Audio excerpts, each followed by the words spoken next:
Mikey K, Andy Williams, and Lennox Smith. Shiny and Ari Restaurant, number 67, Western Main Road, St. James, opposite Standard. For breakfast daily, Monday to Sunday, from 6 a.m. to 10 a.m. On the menu, sada roti, Friday, roast beef, pie, coffee, tea, Milo, vegetable pizza, pancakes with assorted vegetables. Lunch specials daily from 10 a.m. to 3 p.m. Chicken pilau, $25. Assorted lunch from $25 to $40. Soup specials and crab and dumpling. Delivery of food available. Dinner a la carte on the pavement from 6 p.m. until burgers, chicken sandwich, hot dogs, fries and chicken, nuggets, shrimp burger, gyros, and anything else you can think about. Call 382-9347 to place your orders 7 days a week. 6 a.m. to 9 a.m. Join Andy Williams, Michael Kerr, and Lennox Smith, the Ground Report team on M1047. As they rip apart the lies, half-truth, and misinformation that the mainstream media never discuss. The Ground Report. Hard-hitting, informative, undiluted, uncompromising, and unfiltered. Monday to Friday on M104.7 FM. Get the raw facts before making any life-changing decisions. Only on The Ground Report. Your family's legacy deserves a place of remembrance. One that pays tribute to a life well lived. Imagine a picturesque garden where you can preserve your memories for a future generation in a serene, eco-friendly sanctuary surrounded by lush tropical trees where you and your loved ones can rest securely in infinite peace. Your legacy begins at the Orange Grove Memorial Gardens. Call us now at 223-2178. Home is where you can foster new memories, where you can rejuvenate. Home is where love is, a peace of mind. Home is a house with a land to expand. Home is at the serene Wakano Park or the gated sanctuary of Ella Vista Gardens. 3 bedrooms, 2 baths, indoor laundry and private parking. Starting at $1.275 million, Home is DG Homes, Sangre Grande, 691-5659, 721-9186 or 379-8990. DG Homes, modern and luxurious living for all. Come home, it's all you need. A little bit of city in the country.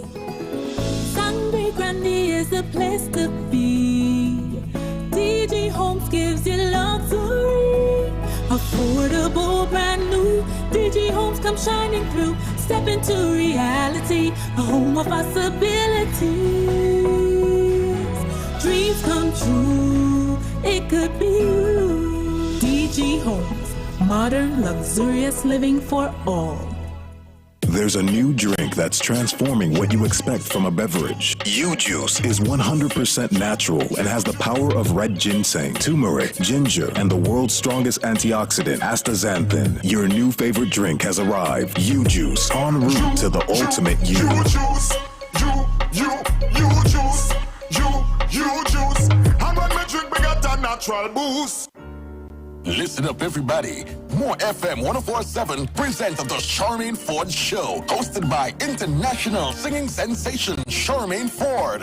Mondays and Wednesdays. Tune in, call in, click on, turn it up. You've got to listen. You can't miss a thing. We're talking it all. A magazine-type format talk show that's innovative, informative, educational, and yes, fun. Yes, fun. It's not just talk. There's a whole lot of music. Listeners' participation is a must. The Charmaine Ford Show is on More FM Iconic Radio, Mondays and Wednesdays, 2 p.m. to 3 p.m. The Charmaine Ford Show is on your radio.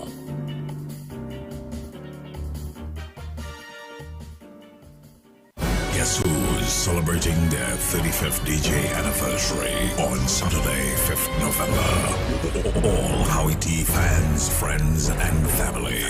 Get ready for Hitman Howie T 35th DJ Anniversary Celebrations on Saturday, 5th November at Center of Excellence. WhatsApp 689-2119 for more info.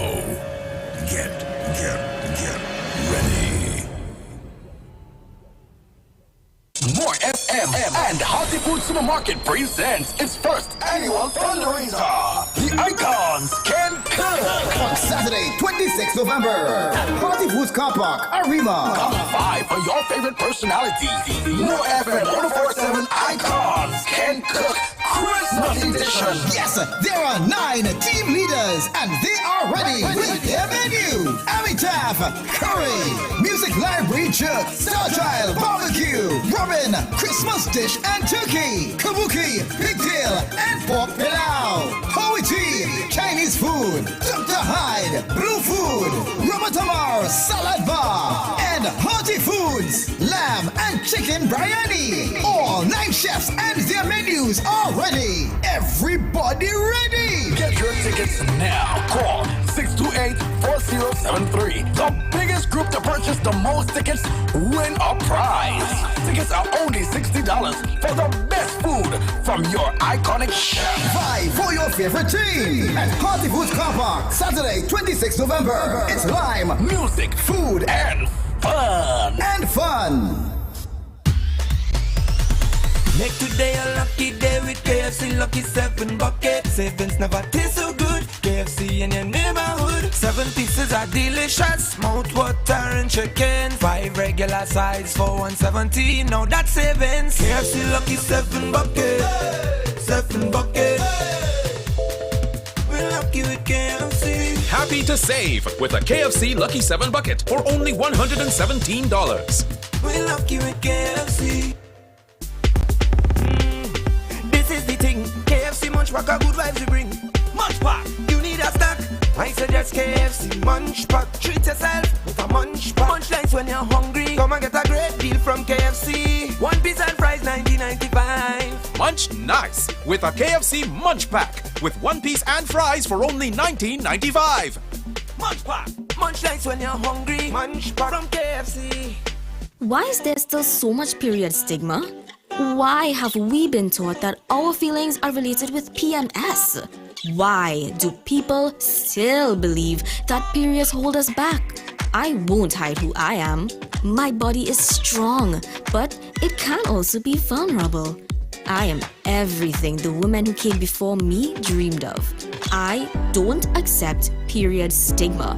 I am a new cycle. Period or not, she can. With You by Kotex, you can choose from a variety of pads, liners, and tampons, so nothing can hold you back. Available nationwide.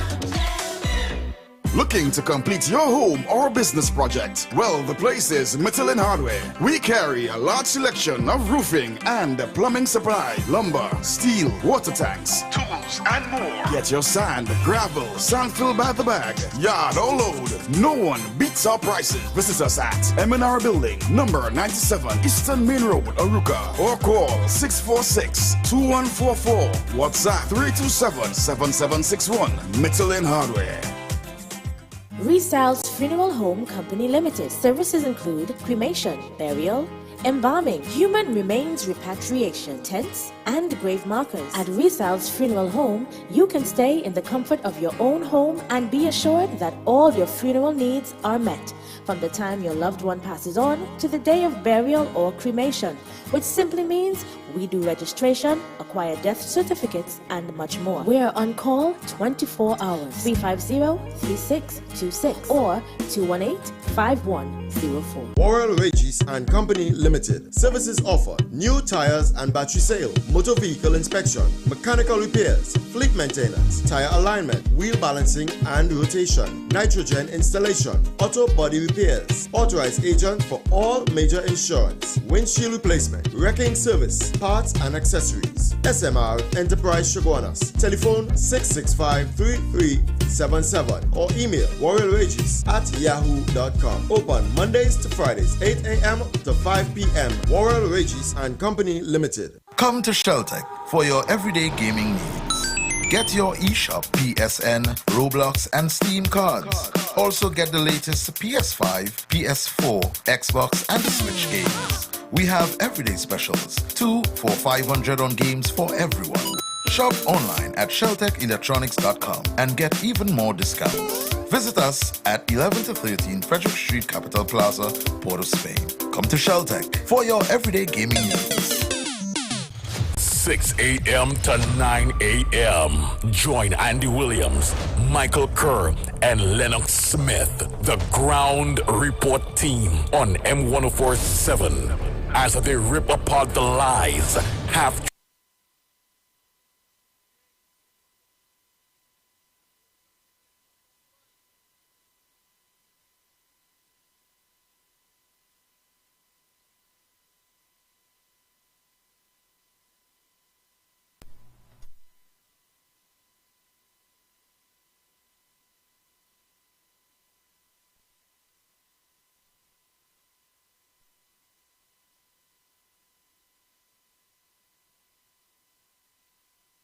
Oh boy, oh boy, oh boy, oh boy, oh boy, oh boy, oh boy. Morning Trinidad and Tobago, morning. Time check, it's approximately 6 minutes past the hour of 6 o'clock. And you're listening to the Ground Report. Yours truly, the Pitbull of radio. Lennox, morning.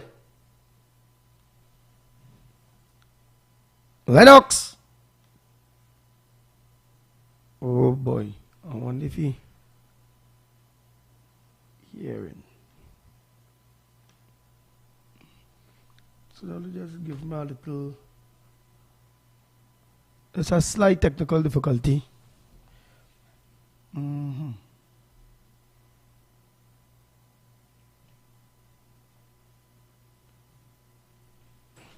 Mm-hmm.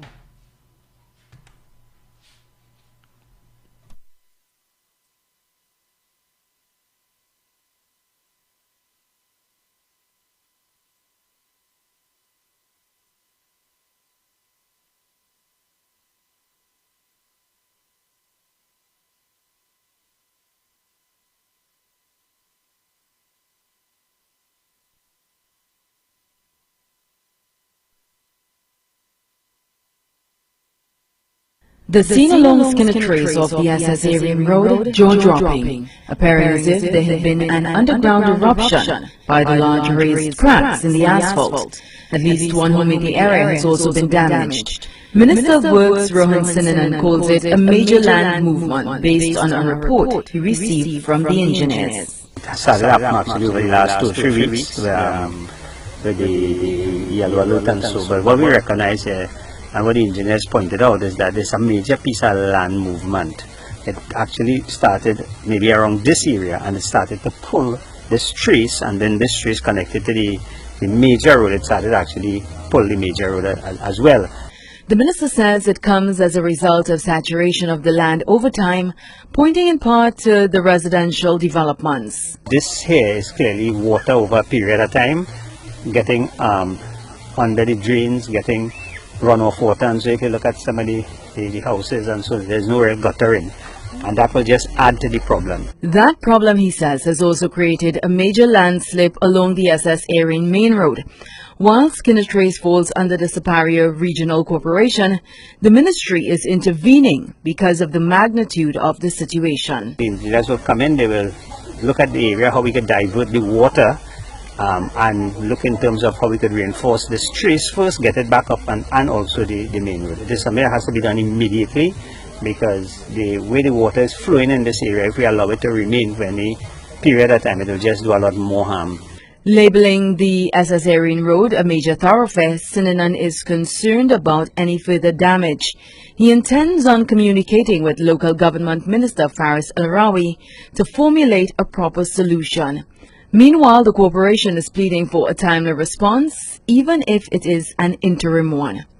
We are struggling with our resources to see whatever materials we could get. So if we could get some temporary relief with some materials to the corporation, at least we could open up the road and have it safe, possible for the residents while we give the Ministry of Works and Ministry of Local Government time to fix the front of this road here, because this is not an easy fix, it's not a short-term fix, it will take a lot of doing. The minister says the reinforcement to the SSA Ring Road would be done immediately to prevent a scenario where the road becomes impassable. A plan would be devised for Skinner Trace subsequently. Alicia Boucher, TV6 News. The court has awarded some $5.2 million to Jawala Rambaran after it found he was wrongfully dismissed as governor of the Central Bank of Trinidad and Tobago. The court today ruled on the compensation and found itself having to navigate between the $7.476 million in losses Rambaran's attorneys claim he had foregone and some $3.237 million as put forth by the attorneys representing the Office of the Attorney General. The court hoped for the central bank's statements to assist in its demise, saying, quote, "The court was also of the respectful view, mistaken though it was, that the issue of what the claimant would have been entitled to had he remained employed was something that the parties could have reached an agreement on once the claimant's former employer, the CBTT, provided the numbers. The court was wrong in that regard," end quote. The sum in dispute represents some 18 months of salary and benefits, less income tax and other salary deductions, had Rambaran been allowed to complete his contractual term. The court was called on to determine the values of his salary, telephone, houses, motor vehicle, cafeteria, overseas travel, health plans, and executive medicals in compensation. The court was challenged to determine applicable salary increases, and the figures represented by the AG's office were at variance with that offered by the CBTT. Some of Rambaran's claims were accepted, some denied, and some, like the bonus, required the deliberation of the judge. Rambaran's attorneys suggested he was entitled to some $2.6 million in bonus, but the AG's office argued given Rambaran's, quote, egregious conduct in the December 2015 Forex disclosures and the considerable damage occasioned to the reputation of the CBTT, the claimant would not have attained a performance rating of 3 or more for the next 18 months. And so, no performance bonus should be allowed to him, end quote. The court, however, found no evidence of any discord to suggest dissatisfaction with Rambaran, who was still employed as the governor thereafter. He was awarded $1.9 million in bonus. Justice Devendra Rampersad writes, quote, "There is no doubt in the court's mind that the central bank ought to have been more forthright and full and frank in respect of the information and calculations it provided to the court, since it was in the best position to do so. It was the CBTT that had the figures with respect to the claimant's performance rating attributable to up until the date he left, and they failed to provide," end quote. Urvashi Tiwari, Rupnarine, TV6 News.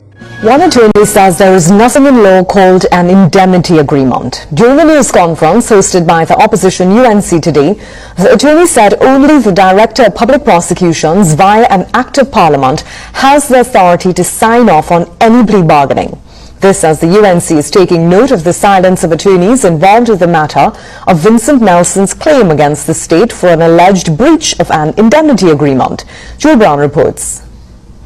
Attorney Kiltak Lal Singh joined Naparima MP Rodney Charles for the opposition's media conference on Wednesday to address the ongoing scandal surrounding the claim King's Counsel Vincent Nelson has filed against the Attorney General for an alleged breach of an indemnity agreement. There is nothing in law called indemnity discussions or indemnity bargaining. If I am wrong, I want to see somebody tell me that tomorrow.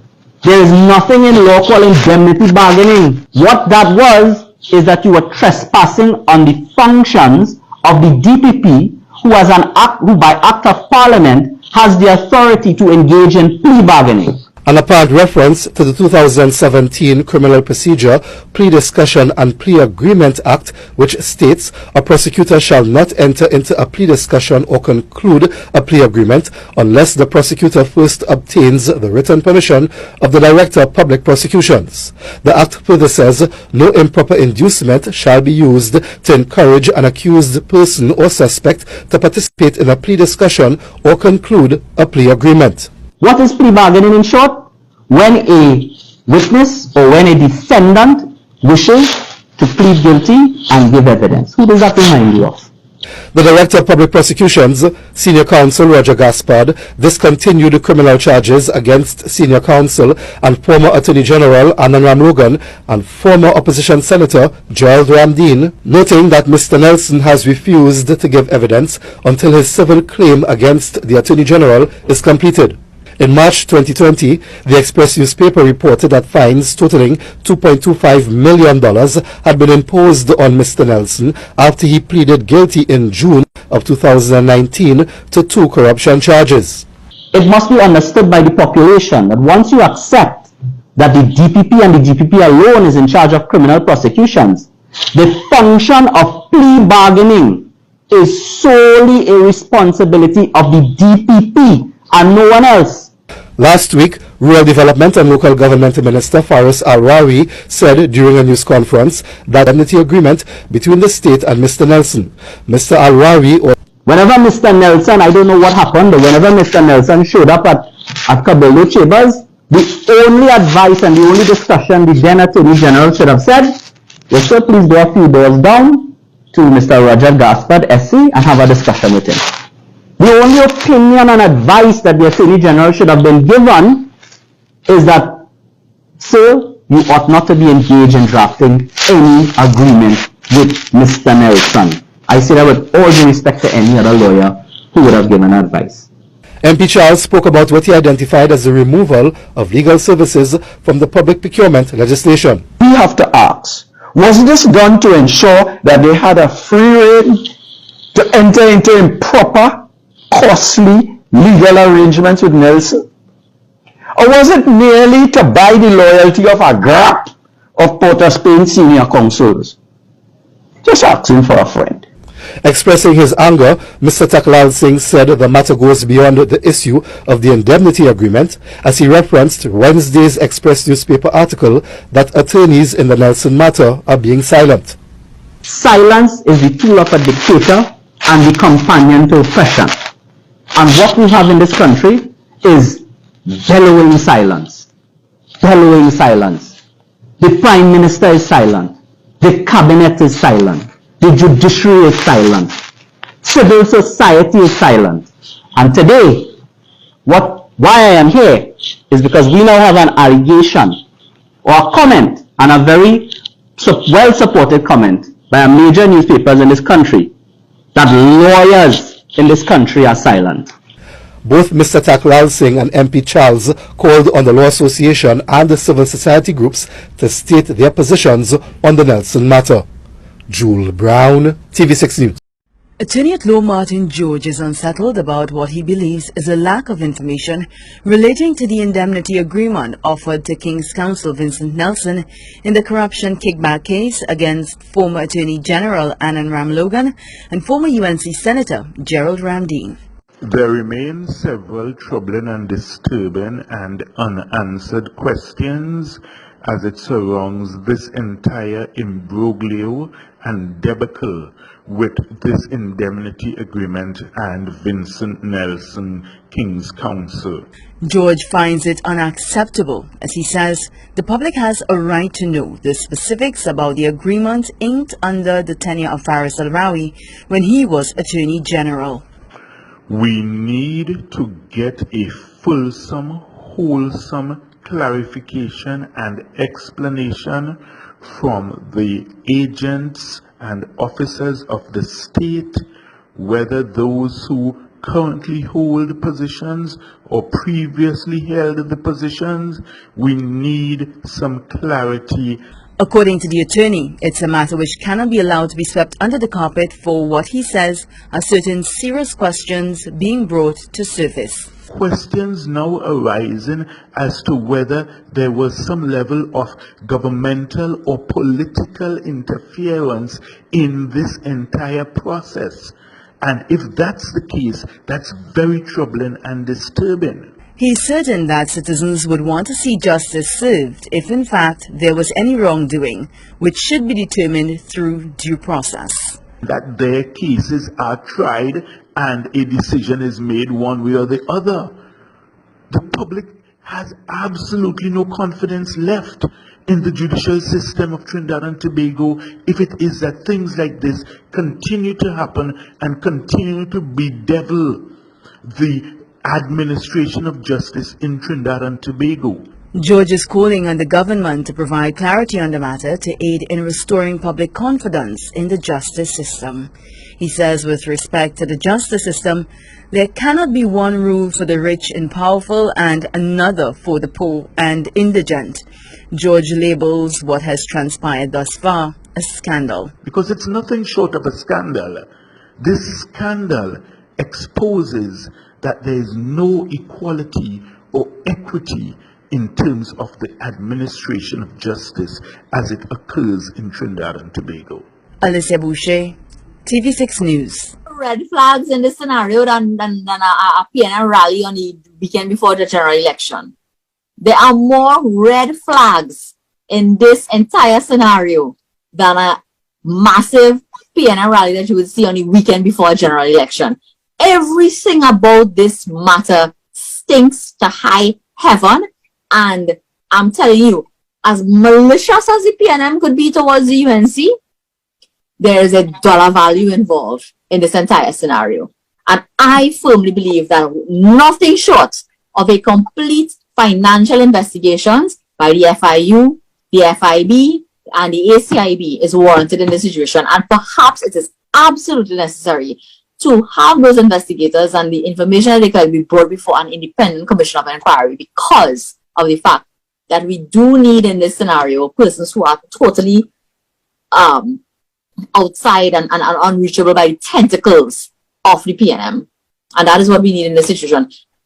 Minister Arawi is famous in piloting litigation dealing with anti-money laundering and civil forfeiture and all of that. It's about following the money. We have to follow this money.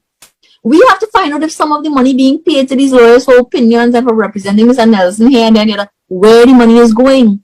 Even Mr. Nelson's money. Because again, when you decide that you will take a deal and you will take a compromise, it is highly unusual for you to receive the full sum of money claimed together with all of your costs, your legal fees and so on. So something doesn't add up, and The United National Congress says it will not rest on the Vincent Nelson matter, as it called for the public disclosure of the legal opinion given by two senior counsels, the former Attorney General Faris Alrawi, as it relates to the indemnity agreement. We would not have gotten that advice for this indemnity for free. So I'm asking that they disclose how much money was paid to Mr. Peterson and Mr. Mendez, of senior counsel both, in terms of the drafting of that particular indemnity. And what we also want is a copy of the legal opinion and the legal advice that they rendered to the former Attorney General with respect to this indemnity agreement between Mr. Vincent Nelson and Mr. Faris Alrawi. The UNCMP says taxpayers paid for this advice and they have a right to see and digest that information. He further challenged the government by quoting from a judgment delivered in 2016 of a case between the Minister of Planning and Sustainable Development against the Joint Consultative Council. It is maybe worth reminding ourselves that whereas freedom, transparency and accountability are the hallmarks of a participatory democracy, secrecy lies at the heart of dictatorships. This is Justice Jamala saying that the principle of the public interest, accountability, transparency, our democracy will far outweigh that of our legal professional privilege. And do you know who fought in this matter, coincidentally, to say that legal opinions ought to be disclosed in public interest? Do you know who did it? It was Mr. Gilbert Peterson, you know. MP Hussain then went on to criticize the Law Association for the questions it raised and how it responded overall on Friday to this matter.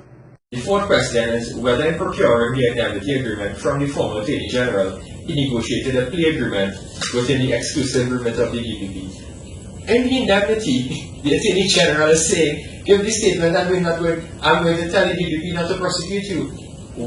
That is akin to a plea agreement. And 5, whether the former Attorney General enter into an agreement with a potential witness in a serious criminal matter involving a political opponent, which requires the parties to conceal evidence from the Parliament. Seriously, that question, I really hope that is a rhetorical question. Echoing concerns raised by the opposition leader on Saturday, MP Hussain called on the Law Association to do more. The Law Association needs to speak out against this matter in a fulsome manner, in a strong manner, asking for criminal proceedings to be commenced against senior officials of this PNM government. Cindy Raghubatika Singh, TV6 News.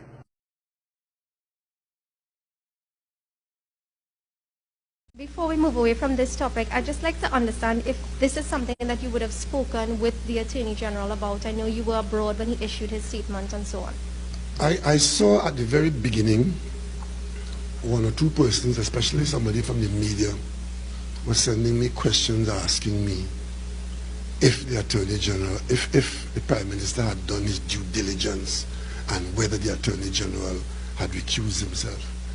I simply want to say to the population, there is a responsible Prime Minister in Trinidad and Tobago, and there's a responsible government in Trinidad and Tobago, and the public interest is well served. A few moments later. And Prime Minister, you made reference to a question that I would have sent you via WhatsApp. I said that? Yes. You sent me a question about what? On the due diligence aspect. So I'll you admit that? Yes, I did. So don't go any further. So I advise you, don't go any further. well, let me ask you a question. I am not going to answer you. So I don't have any personal grudge against It is not personal. I am just pointing out the role that the media is playing when there's malice. And if you believe the nonsense that somebody put on social media about me and due diligence, while I am representing this country as the Prime Minister of Trinidad and Tobago with dignity that you're not accustomed to, you're on your own with that. I am not going to go down that road with you. Because if there's another role you can play, you know, but you choose to play this role, and I will not go down there with you. If you know something otherwise, you print it without my comment. Is there any other question? Sir, on March 16th... Is there any other question from anybody else? The minute you oppose my good friend, Mr. Speaker, the minute you oppose my good friend, he gets very, very angry. And if you oppose him strongly, Mr. Speaker, he becomes a raging bull. And that is what this government is not prepared to accept. That is what it was. We just were not prepared to accept. I was going to the Oval one evening, and I stopped as it was drizzling, and a radio station was on. And on that radio station, which wasn't my favorite station, but it was on in the vehicle I was in, a most vulgar and outrageous radio program was on the airwaves called the Ground Report. You all remember that? In that report, it was the nastiest, dirty, as a matter of fact, what caught my attention was how filthy the program was on our airwaves. And I was asking myself, how could this be permitted on the airwaves of Trinidad and Tobago, election or no election? And it was all about me and my father and my mother and this, and I had raped this and I had done that, and the Ground Report. They want to know what the plan is?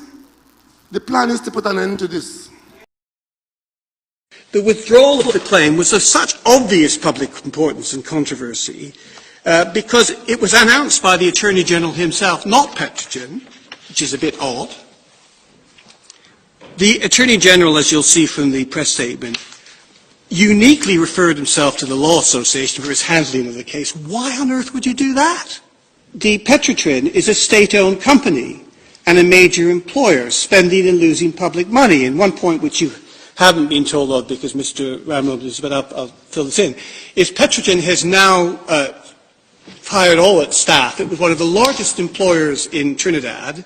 6,000 staff were fired, which for Trinidad is a huge loss. And all of this was a direct consequence of the financial mismanagement which resulted in this litigation, or this litigation concerns. It is naturally a very real concern for people in Trinidad. More specifically, people are asking themselves, why was a claim to recover £97 million of public money withdrawn? What was the justification for that? And that's made worse when the failed project caused Petrotrin to lose US $3.3 billion in losses and led to the collapse to which I just referred. That, for Trinidad, is big money. Next time you're talking with someone who doesn't think it's a problem that more and more of the nation's wealth and income are going to the top. You have to find a way that you encourage the rich to get richer, because in getting richer, they create opportunities for the poor. Opportunity. Mention these 7 economic fundamentals. Number 1, workers are consumers. Number 2, consumer spending accounts for 70% of all economic activity in the United States. Number 3, people at the top spend a much smaller portion of their incomes than people in the middle class and below. Number 4, so when most of the economic gains go to the top, there's not enough purchasing power to keep the economy moving. Number 5, which means that in order to have sufficient demand for goods and services, a larger share of total income has to go to the middle class and the poor. Number 6, which requires a higher minimum wage, a bigger earned income tax credit, lower taxes on the middle class and the poor, financed by higher taxes on the wealthy, and stronger unions capable of negotiating higher wages. 7, these don't hurt the wealthy. It's not a zero-sum game. In fact, the wealthy will do better with a smaller share of a rapidly growing economy than they're doing now with a large share of an economy that's barely growing at all. These are the 7 economic fundamentals. I must stop you here. I was trying to follow you, but you're losing me. Because I have no idea what you're talking about.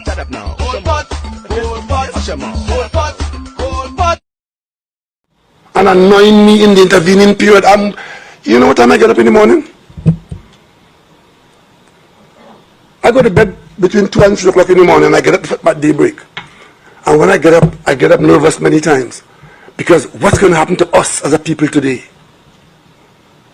And all of a sudden they're concerned about debt in the country. They're concerned about who's hungry. They're concerned about who's starving. They're concerned about...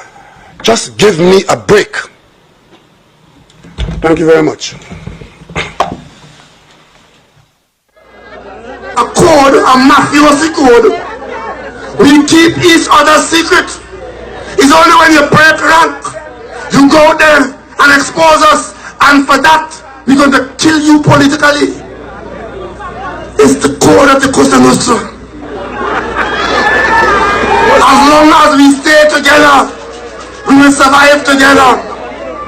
And we agree not to breach the code of secrecy. Well, that is so cliched.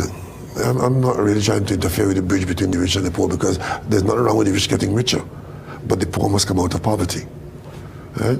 So well, that's kind of bridging the gap, you know. That is the equation. It's not a seesaw where one has to go down for the other one to come up. You have to find a way that you encourage the rich to get richer, because in getting richer, they create opportunities for the poor. Opportunity. And of course, if one wants to take advantage of opportunities that are made available, one has to prepare oneself, right, to make the sacrifice, to make the effort, because out of effort will come reward. So it's not a simple up and down situation. It is that you have a target of ensuring that no one is left behind and that there's opportunity for everyone to move up. One of the things the price of fuel by 15%. I then realized that was not enough. I came back again in April and I raised it again by 15%. And I came back again just a few weeks ago and raised it by another 15%. They haven't rioted yet. So I might raise it by another 15% in April of next year.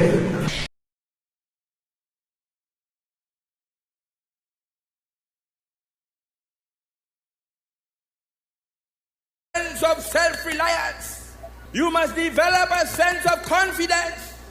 And you must know and remember that parliamentarians are your servants and that you are the lords of the land. And so I ask you to put your hand on your heart, every one of you, and shout after me, I am the government. Louder, I am the government. I am the government.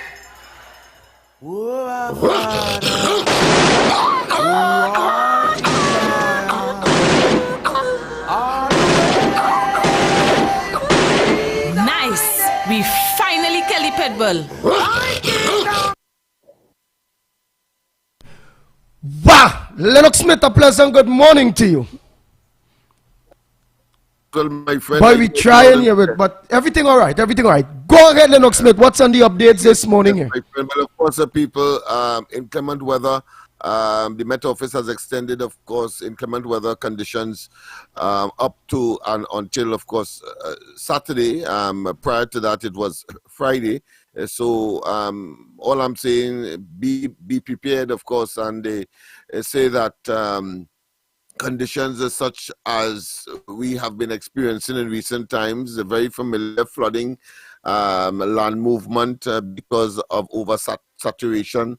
And all I'm saying to you is that you must be prepared. Of course, this is a warning to those persons who have children going and have to go to school, but then of course you have to take the chance, or you don't take it. It depends on your circumstance, especially those who are living far away from the school building or the school environment. So your circumstance will dictate whether or not you will heed these warnings, but we have a duty and responsibility here on the ground report to, of course, inform you that inclement weather has been forecast until, of course, Saturday evening, due to, of course, a disturbance, a tropical disturbance in the Atlantic that is coming our way. It's not yet a hurricane. They don't expect it to form into a hurricane, but certainly in terms of inclement weather, in terms of heavy overcast and wind and rain, you need to take caution. That being as it may, of course, we have a situation where there's a video that is making the rounds with respect to the speaking out of former Commissioner of Police Gary Griffith. He, of course, accusing the Prime Minister, and he's now calling. He is now, of course, accused even a media house, Express. For no, and don't forget to send that video for Director Cuff, please. Now, yeah. With respect, of course, to Gary Griffith, the situation of murders in the country, and he is saying that they are now recognizing the measures. If they had cooperated when he was there, would have been, of course, a different story. That, of course, is another matter by itself, but certainly he is, in fact, talking out now. That is quite apart from what we disclosed yesterday with respect to, of course, an investigation that has been opened against the Prime Minister himself, of course, endorsed by, well, he endorsing what NACID has informed the population in the Parliament. And, of course, there was denials in essence by the government side. But, of course, we know now that he said that he sent, of course, a dossier of evidence to the police and the DPP indicating that Dr. Rowley's actions in interfering with the process of that short list for Commissioner of Police that ought to have been sent to the Parliament via the President was interfered with by Dr. Rowley himself, and that is illegal, and therefore he says that somebody should be criminally liable, and therefore the appropriate action taken, that is to say, to take them to court so that the court can make an independent adjudication on the matter. Of course, Tuta is calling for the new Tuta executive. In fact, they had a recent elections. So they are calling, of course, for the reopening of negotiations with the CPO. Of course, the government has stuck on the question of 4%, and I know that the trade union movement as a whole has expressed its disapprobation, its disapproval, in other words, for that stands, because of course, as some people say, it's just about $1 increase or $100 increase, as the case may be in some instances. So we look forward to that development, a further situation, in spite of the fact that, of course, the government has said that without their doing, there has been a windfall coming into the country because of the war in Russia and between Russia and the Ukraine, and I was surprised that they didn't go directly and say it's them who caused it. That is why that of course windfall came to Trinidad and Tobago's coffers. But that's another matter. Of course, the crime situation continues. Of course, the opposition has said in no uncertain terms that, listen, call the National Security Council, and of course the Joint Select Committee that is responsible for national security, I think headed by Scotland.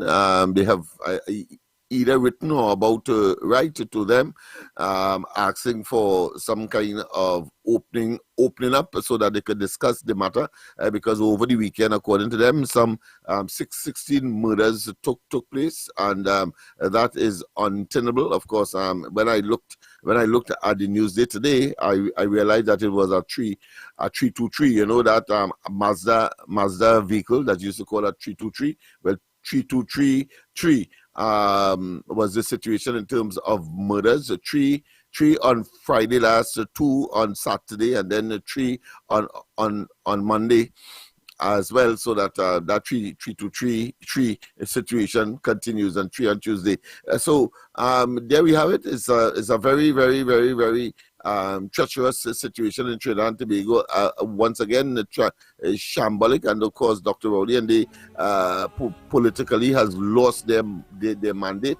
They have given up, and therefore that level of incompetence, impotence, and of course, we had the Minister of Finance, Mr. Imsbert.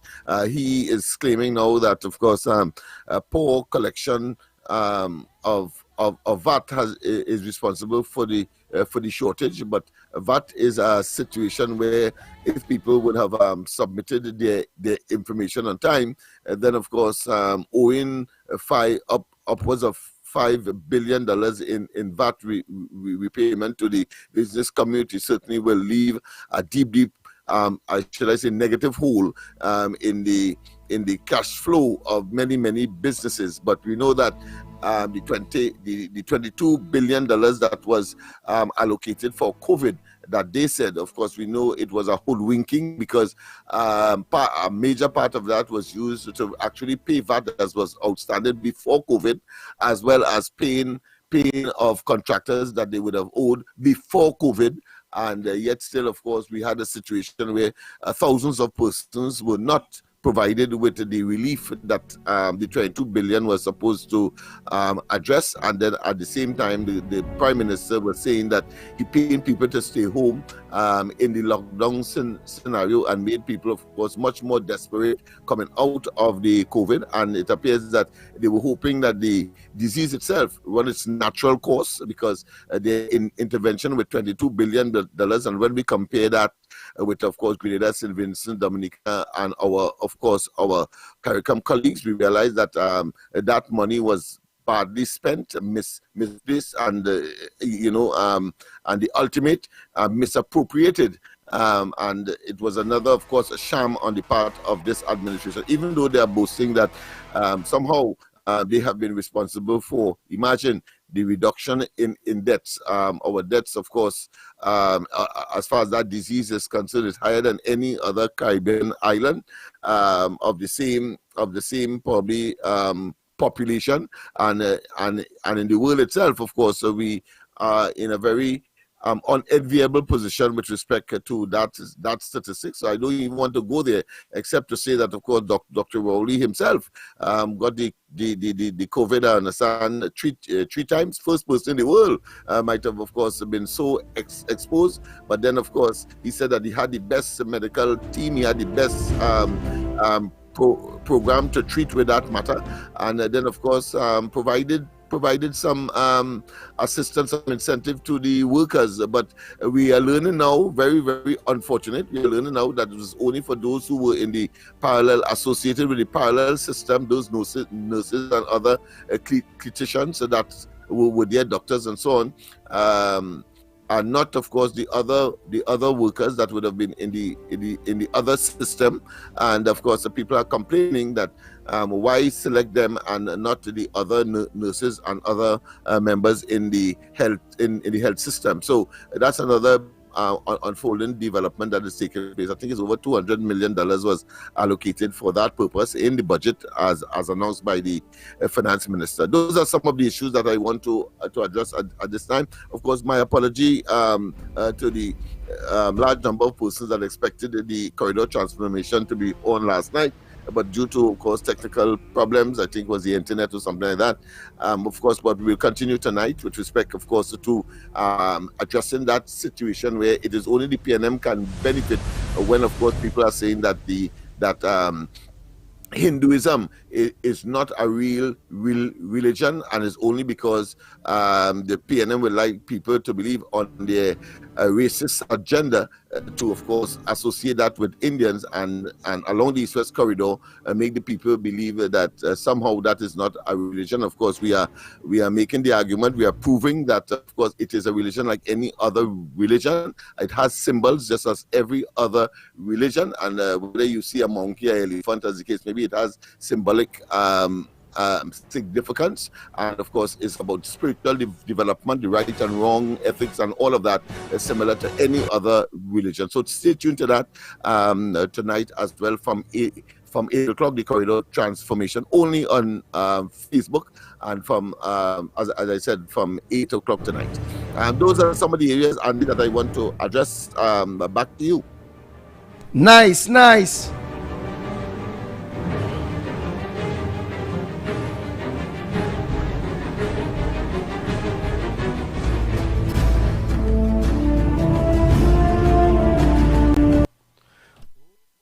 Oh boy. The lines are open, Trinidad Tobago. The lines open, the numbers to call. Yes, the numbers to call. 229-0251. That's 229-0251. Or give us a call on 239-5120. 239-5120. Or WhatsApp call us at 366-3053. 366-3053. What's on your front burner this morning? At the end of the day, outside is glim. Yeah, glim. It's feeling like all the PNM of the country. Heavy. Yeah. Let me go to the lines. And what's on your front burner? What's on your front news?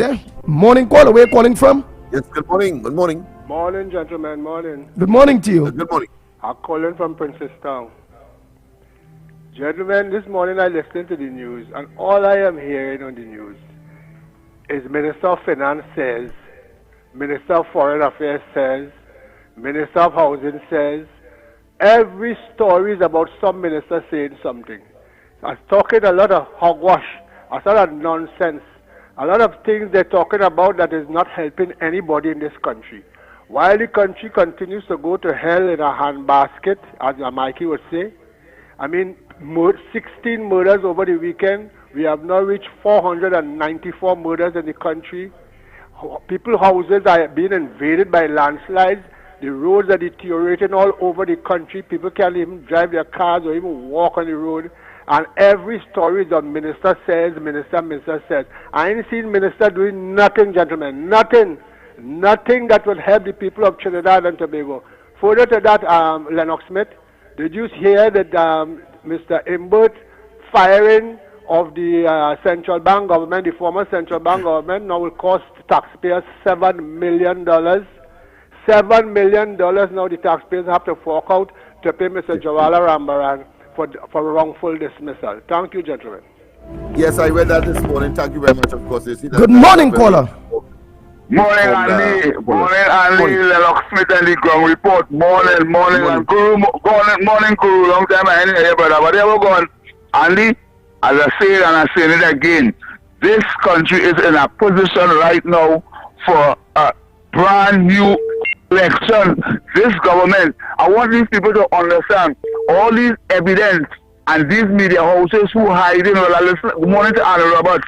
Now I realize the Express getting themselves on board, but I want to tell the Express something this morning. You all are just similar to the people in the community who know the gunman who was killing people and wait until he's dead and then start to say he did kill this one, he did kill that one, and he did kill that other one. Everybody had to come on board. Every media house had to come on board. This Ground Report, we have to thank God for this organization, for Mr. Robert Amar, the radio station, his wife, and all the people that make this radio station what it is today. Because people, let me tell you something. My inception in talk show was reminding Trinidad and Tobago that if we don't keep these politicians on the toes and keep a sharp eye on any politician, we are going to end up with an economy and status like these other countries where people fleeing from and going elsewhere to live. And if we don't find a way to bring this man back for a new mandate, the Chamber of Commerce, you all are here with us. You all are right here with us. Find a way and let this man come and get a new mandate to see if the population is happy with what he is doing. All right, good morning, Trinidad. Thank you very much, oh boy, oh boy.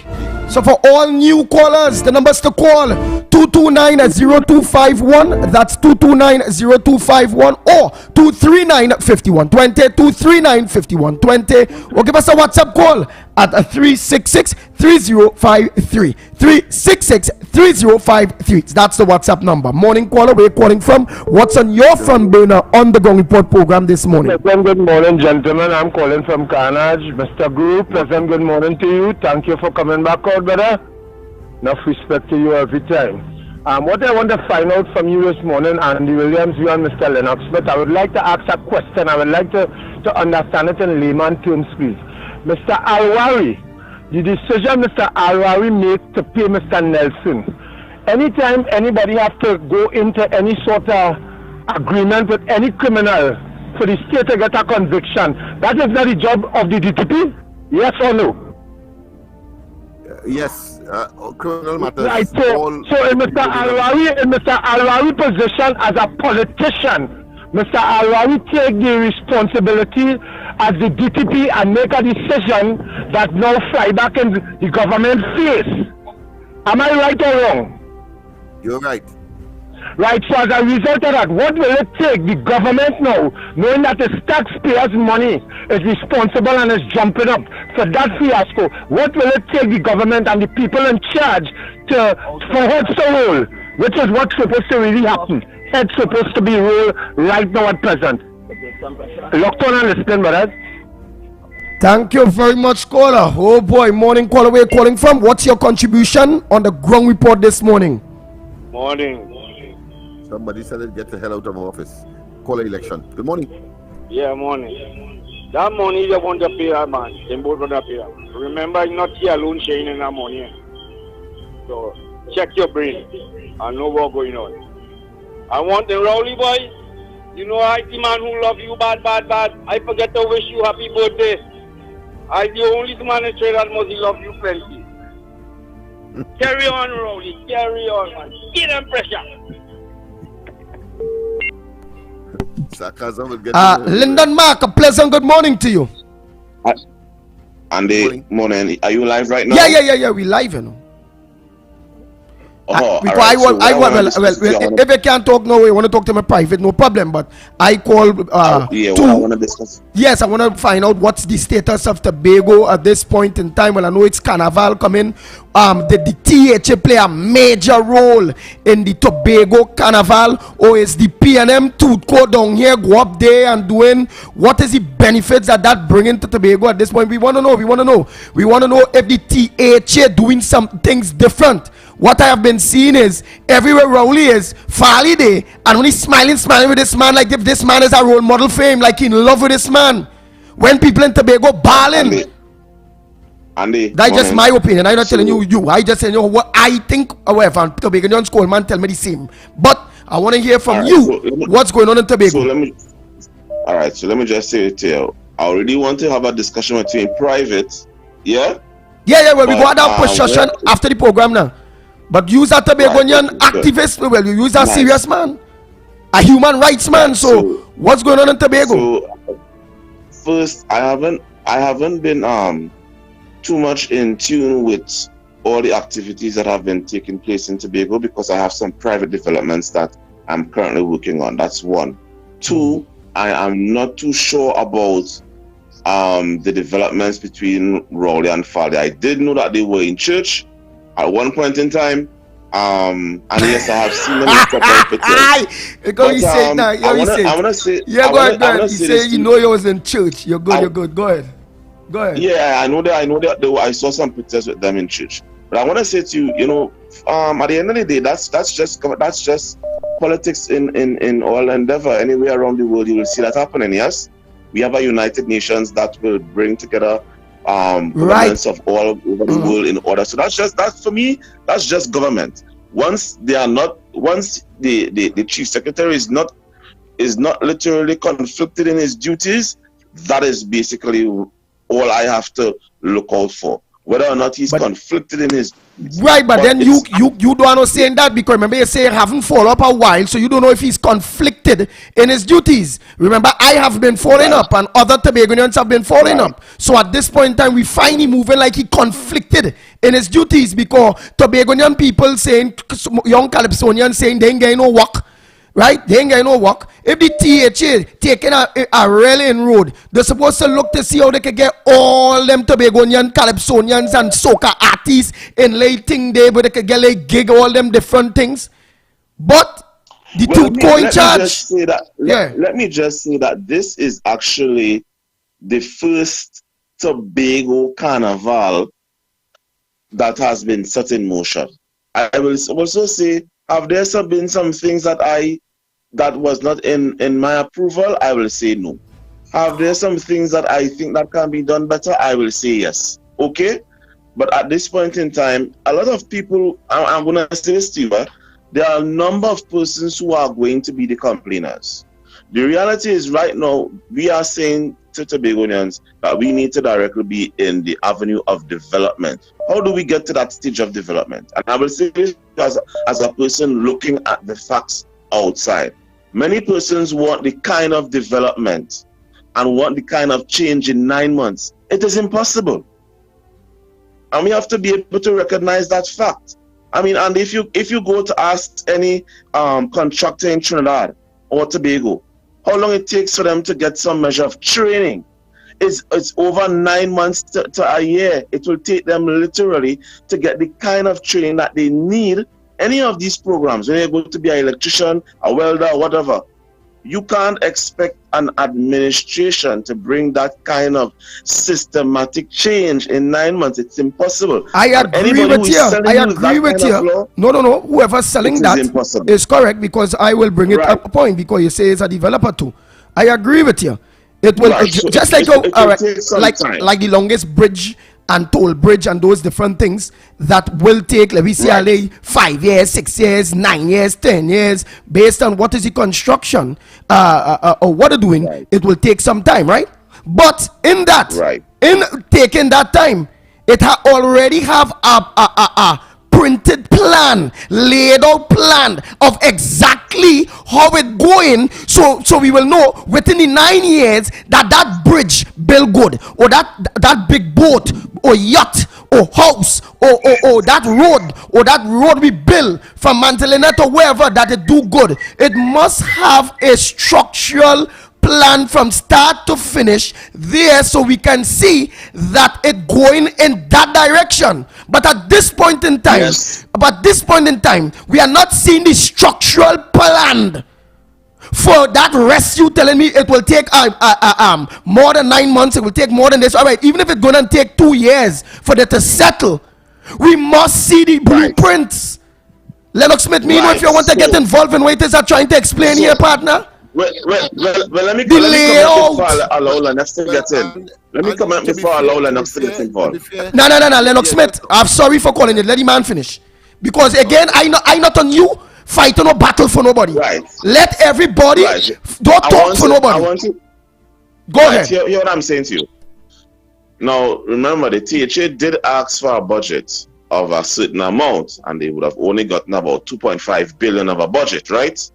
And now the THA is now under a measure of pressure as to how do we get the plans laid out for what we want to get done in that $2.5 billion. I mean, you literally from the budget they have given Tobago, it literally says two things about the PNM administration. But most importantly, we have to pay real important measures to things that has happened in the past, the order that is going on right now, and whether or not can the THA really deliver on the budget that they have now. Now remember, there was a conversation with what was happening about THA not giving Tobago contractors jobs, but they are also giving Trinidad contractors jobs. Remember, that was a very big conversation.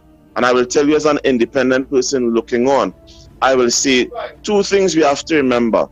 A contract, the worst thing a government could do is award a contract and then pull a contract.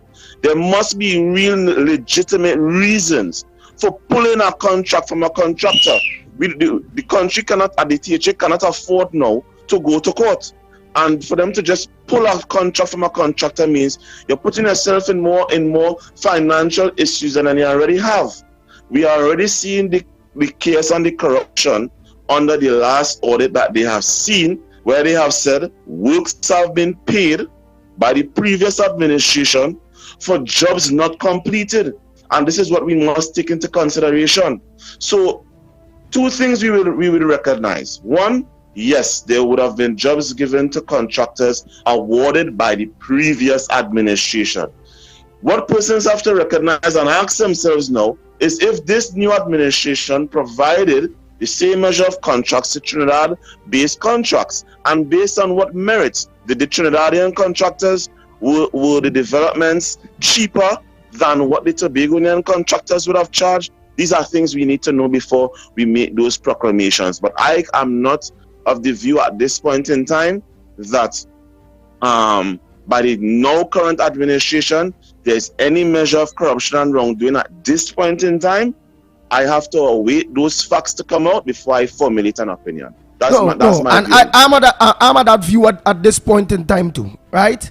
But I like how you mentioned there the budget, right? You mentioned the budget, and you said the budget that they asked for, they didn't get that, and the budget they got will say a lot when it coming to moving forward or not, right or wrong? Right. Okay. If it's so,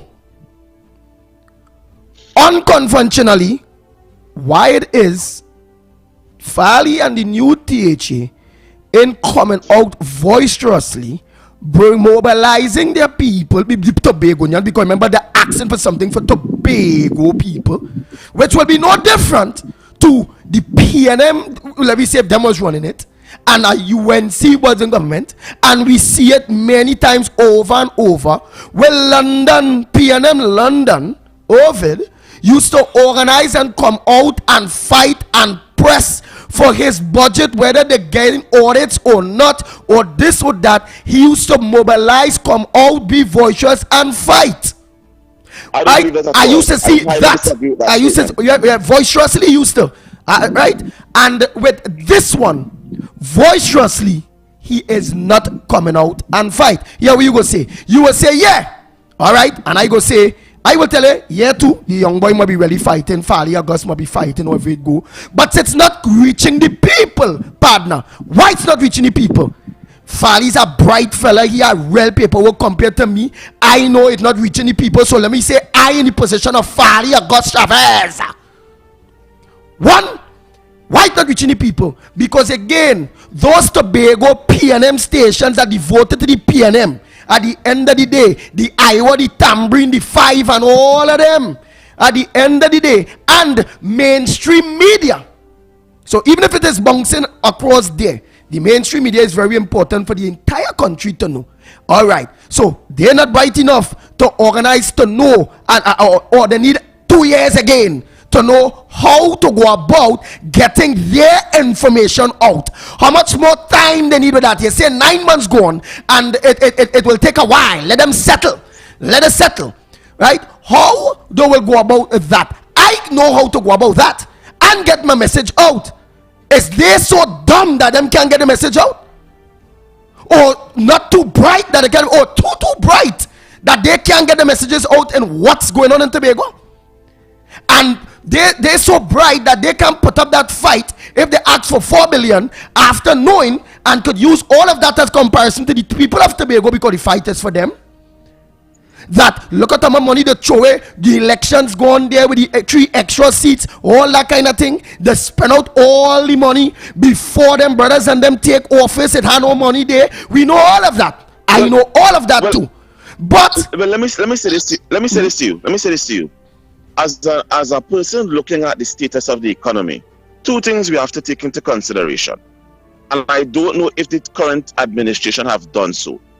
We have been working on a model for close to 14 to 20 years that says the THA shall be able to get 6% of, or 4 to 6% of the national budget. Yes? That's a very old model today. We have seen in the last 3 years that the inflation in Trinidad and Tobago have risen 3 times, gas prices have risen. We have seen the cost of living being raised 3 times. Now, here is the real critical factor. $2.5 billion to govern the island at this point in time will never work. And that's just you're talking about. And look, you talking out, but what about the THA moving like a London and mobilizing and talking to the Tobagonians about the problems that they're having? Mikey gave a good solution the other day when he said it's simple. They ain't no money. People like Ian Pallard and all of them supposed to go back to the constituents, use their cell phones, show why we need the money for this, we need the money for that. It have ways than moving the same old traditional way. I was not expecting a young THA with younger minds moving the same way as the older minds. I expect them to think outside the box, partner. Don't fault me for that. You're right. You're definitely right for saying that. I am of the agreement as well. I will say I am not sure what is being done now. I will also say the reason I'm also not sure being done now, and I will say this for the majority of Tobagonians right now. I'm going to give you a real idea. I don't think right now their focus now is, well, we do have money. What's happening right now? It's about carnival operations. Who will organize a juve? Who will on this? Yes, I mean, after that cool down happens, most likely there may be some conversation, but I am not seeing that kind of. But partner, carnival across there do not suppose to stop the broad plan, because it have Christians and strong people in Tobago that would not take part in carnival, and they don't endorse drinking, smoking, wine and nakedness, and they're not on that anyhow. So why are whole of Tobago supposed to shut down based on a carnival? When after the dust settle with carnival, it's still have Tobagonians that's still out there. Look, you mention again Trinidad, inflation going up so much, however, and you talk it lay back, my brother Mark. You talk that real way back, but in real Trinidad inflation go up, Tobago own go up too. And why the people of Tobago supposed to be angry about that? Not think themselves and say, well, we have to get more in the budget because of the inflation, and if fight with because it's Trinidad and Tobago. And that is why I said this new administration very laid back when they have the power, because they have the THA to be able to fight this government, because they have to still give them the money anyhow. Whether they get them, they ain't get them the budgeted allocation, but they still get them like 2 billion, if it go. But they have to fight and have that will and bring that hope to really and truly want the change that we promise the people of Tobago. Well, let me say this to you. because you remember, I like to remain very neutral in my standpoint, and I believe if I am not neutral, then I shouldn't give a stance. The THA currently has to know basically what they are doing now in order to bring these changes to the people of Tobago. And if the current administration fails to do so, then this is how I see the play happening. One, Watson may come back to get his way back into the THA with an administration out, because you have seen clearly his position.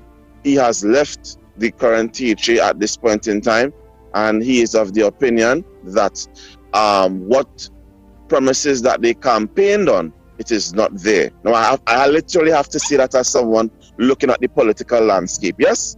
Yes, which is true.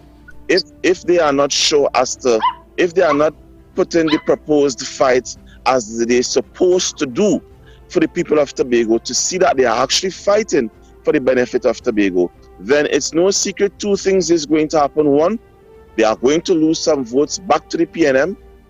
And I will say that because we have people, it's no secret, I have seen persons of the People's National Movement in Tobago, on the ground in Tobago. I've seen all of these things. And two, what is also going to happen is it's going to create a new conflict of conversation that says, maybe Watson couldn't manage his first THA. Would he be able to manage the second one with a new slope of persons? That's going to be all. You can expect all of that in the crosstalk. Because, you know, when you play the game of chess, you have to be able to see who all the players are on the chessboard before you are able to move the pieces.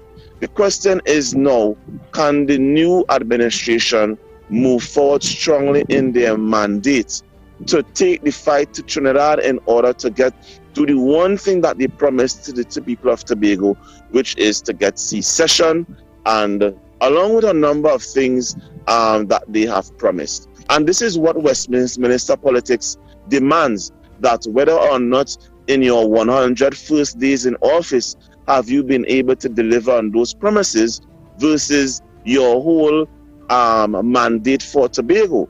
Because, you know, we also promised Tobagonians that in each constituency, they would have been, they can be awarded an amount of $10 million to oversee the spending in each constituency. We have to know where are they on those plans and how fruitful those plans will be, seeing that, one, they haven't got the allocated budget as they expected. So what will be the plan B? I think literally the next 100 days will be interesting to look at. All right. So you will give them, till when again? How long again to get the act together? Like, all right, it's about 9 months, 10 months now. So you will give them till next year, after Carnival next year. You know, because remember we'll have a next Carnival. Or next year, do have a Carnival, national Carnival. The next year will be Trinidad Carnival. But I'm saying that I would prefer to look at the next 100 days in office. So you talking great? So you talking 100 days starting from today? 100 days more? Yeah. If I was people with landslides all over Trinidad too, or if it go, and you see when you're talking in a kind of way of a separation where Tobago mustn't study what's going on in Trinidad with central government, this same government that Tobago realized add on 3 seats, this same government that played them a dirty game in Tobago, this same government that called all of that, and Tobago are not fighting based on them as in to reign themselves off for the PNM in Trinidad too. It's not happening because it's Trinidad and Tobago. Because look, like for instance, you throw out that, look at look, we get $2 billion something dollars, and inflation in Trinidad twice or if it go. Why I will say plain, I don't find they're supposed to put on $2 more billion because of inflation in Trinidad. I will say Tobagonians and Fali and them who understand this, PNM doing this to we, supposed to come out and fight. Because anything raised in Trinidad doubles in Tobago, and Tobago just quiet. And that is my problem with a new blood Calypso politicians. Let me say this to you, and I'm going to say this to you, and I'm going to voice this opinion very strongly. How many Tobagonians in Tobago understands what you have just said? That when the inflation in Trinidad goes high, it doubles in Tobago. That's not what is happening in Tobago. Many Tobagonians do not understand that in the financial spectrum. The only thing you would see is people might say, I'm fighting for my back pay, I want my gratuities. This is what it is. But do we appreciate that there is a real situation in Tobago that says Tobago is not a consumer the same way as Trinidad. When you go to the grocery stores, Andy, and you really check, this is what I want you to do. And take Lennox Smith and all these persons in Trinidad. Okay? And I'm going to explain to you something here. Just recently, we celebrate Blue Food. Yes? Blue Food Festival in Tobago. Yeah. You know why I have stopped participating in the Blue Food Festival? Because what it is not doing for the average small entrepreneur in Tobago is being able to allow them to get their food stuff in every shelf in Trinidad. And this is a real problem. And I can't expect that to be done over 9 months. But what I'm saying is, when you go in the food shelf, it's American food, it's Chinese foods, it's food made by the Syrians, it's food made by Trinidadians. Trinidadians are going to complain that food prices are skyrocketing because businessmen are comfortable. And Nani, I'm going to tell you that businessmen in Trinidad are comfortable in importing food. And this is the problem that we have to recognize. And I want to also say this to you. Trinidad at one point in time in the 1940s saw a war where directly a submarine would have been bombing them right in Port of Spain because they would have been cut off from getting food supply. The question we need to really ask ourselves is, could Trinidad survive, and could Trinidad and Tobago survive in a period of 9 months if they are cut off from their initial food supply? The answer is no. And the moment you recognize that, you will recognize a grave problem. Our businessmen are comfortable importing food to be able to raise the price, and then you hear because they know when they raise the price, Trinidadians still going and buy it. Profits, of course. So they're comfortable not feeling the pain with us. So they are comfortable not making a sacrifice with us. They will still make profit, you know. But they mean they have to raise because they need to make the same amount or more. Let me say this to you as I close, because I wanted to understand two critical things. Just recently, I saw a sister of mine in Trinidad, Vicky Rampasad, would have went to do a strike in Trinidad because they wanted to revert the gas prices. Now, I would have said to my sister in Trinidad, that's not going to work, because literally, first to begin with, as long as you have to go and ask the police for permission to strike on a system that you do not accept, you give away your power. That is number one. And I say that again. Two, you can't directly, people are of the concept that walking on the street of Trinidad and standing up in front of the Red House in Trinidad is going to stop and revert the government's operation. People are still operating on that 1940s model. We are not in the era of Uriah Butler. That is not going to work.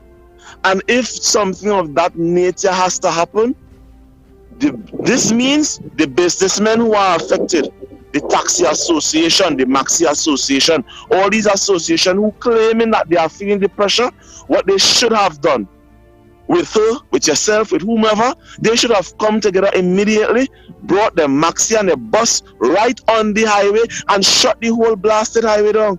That's the way you are able to get and sit there until the government reverts its position.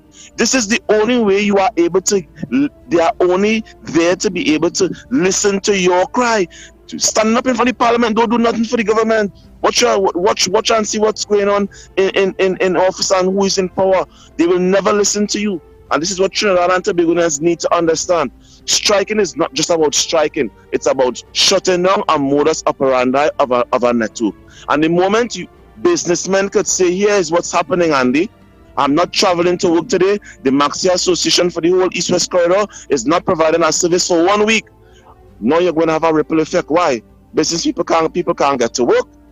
Production can't happen. The country is in an operation. That's now going to send the government immediately back into parliament to revert the prices of gas. And there is no way in hell a government can be what you call, in this point in time, we have had the highest price of oil sales in Trinidad, and then come back to lie to the people to tell them well, you know, we have to raise the price of fuel subsidy, etc. It better you all come out and tell the nation we are $12.36 billion in debt. We are not able to pay this debt back. That we have to look at and doing some fire sale, because that's the situation. You have to send home workers to bring in the Chinese. But tell the Trinidadians the truth, and let's deal with the realistic fact that there's a situation of a debt crisis under the People's National Movement that we cannot be able to fix. And this goes as far back as Eric Williams' day. They can't blame Kamala Persad-Bissessar. She has only been there 5 years. You cannot blame Basil Pandey.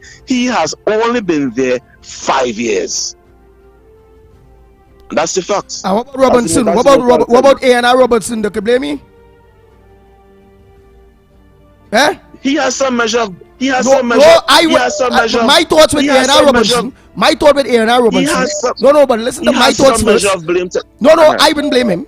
He might have a level of blame in the beginning, but here why? My thoughts with A&R Robinson again is that man is who saved back Trinidad after PNM destroyed. He had also introduced VAT. He had also make sure we can't eat apples and grapes again. The man had no choice. We was under IMF. When the PNM and Chambers and them leave, they clean out the treasury. The levy broken. Right. All that we was running to foreign countries to live. Robinson had to come back and fix back this country. You're very correct on that analysis, and I would also say, whilst I would have also put my foot in my mouth with that previous statement, you're very correct, because I forgot that Robinson really took over after Eric Williams and after the PNM George Chambers had that measure of control. Yeah. I will say this, however, the corruption under the People's National Movement at that time, from that 1956 era to the 1970s, left the country really broke, because they would have, again, embezzlement, corruption. This is what we had to deal with.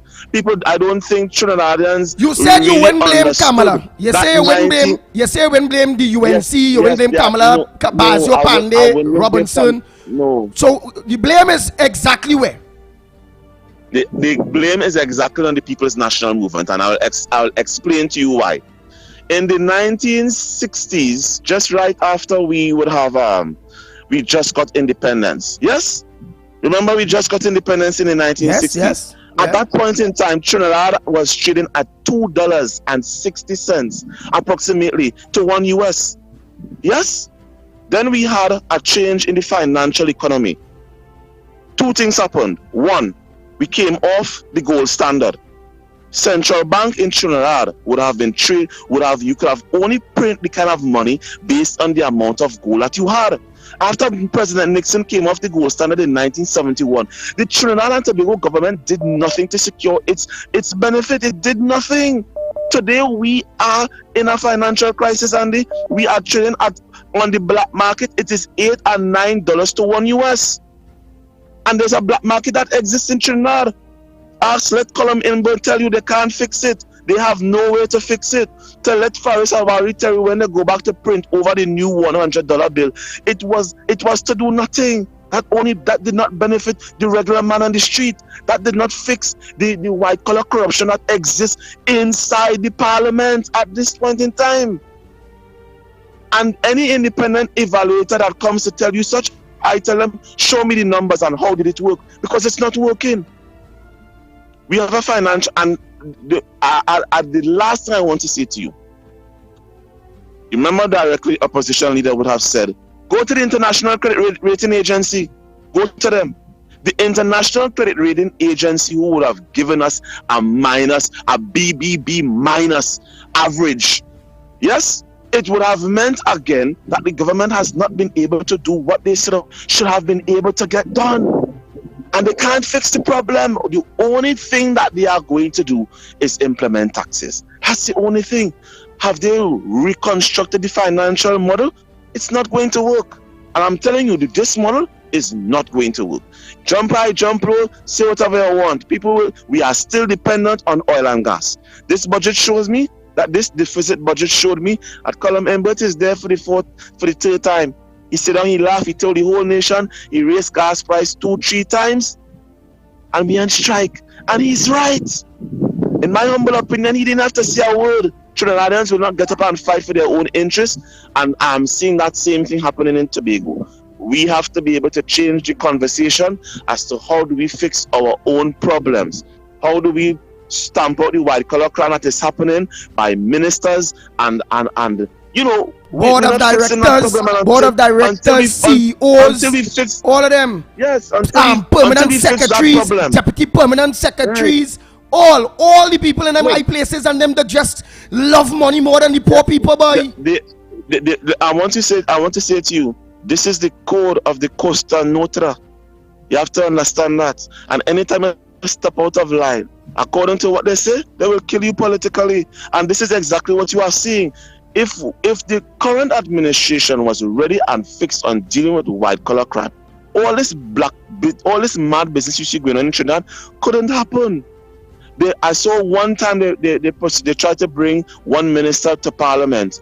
They arrested one minister. I can't remember his name because they said he brought in a vehicle and the vehicle was for himself. Let me say this to you, and there are nobody else saying this in Trinidad and Tobago. So let me say this to you before I leave here. I'm telling you, every minister who buying a vehicle, who have bought a vehicle to bring in Trinidad and Tobago, none of their vehicles that they have bought in Trinidad and Tobago would have been on the benefit of helping the people.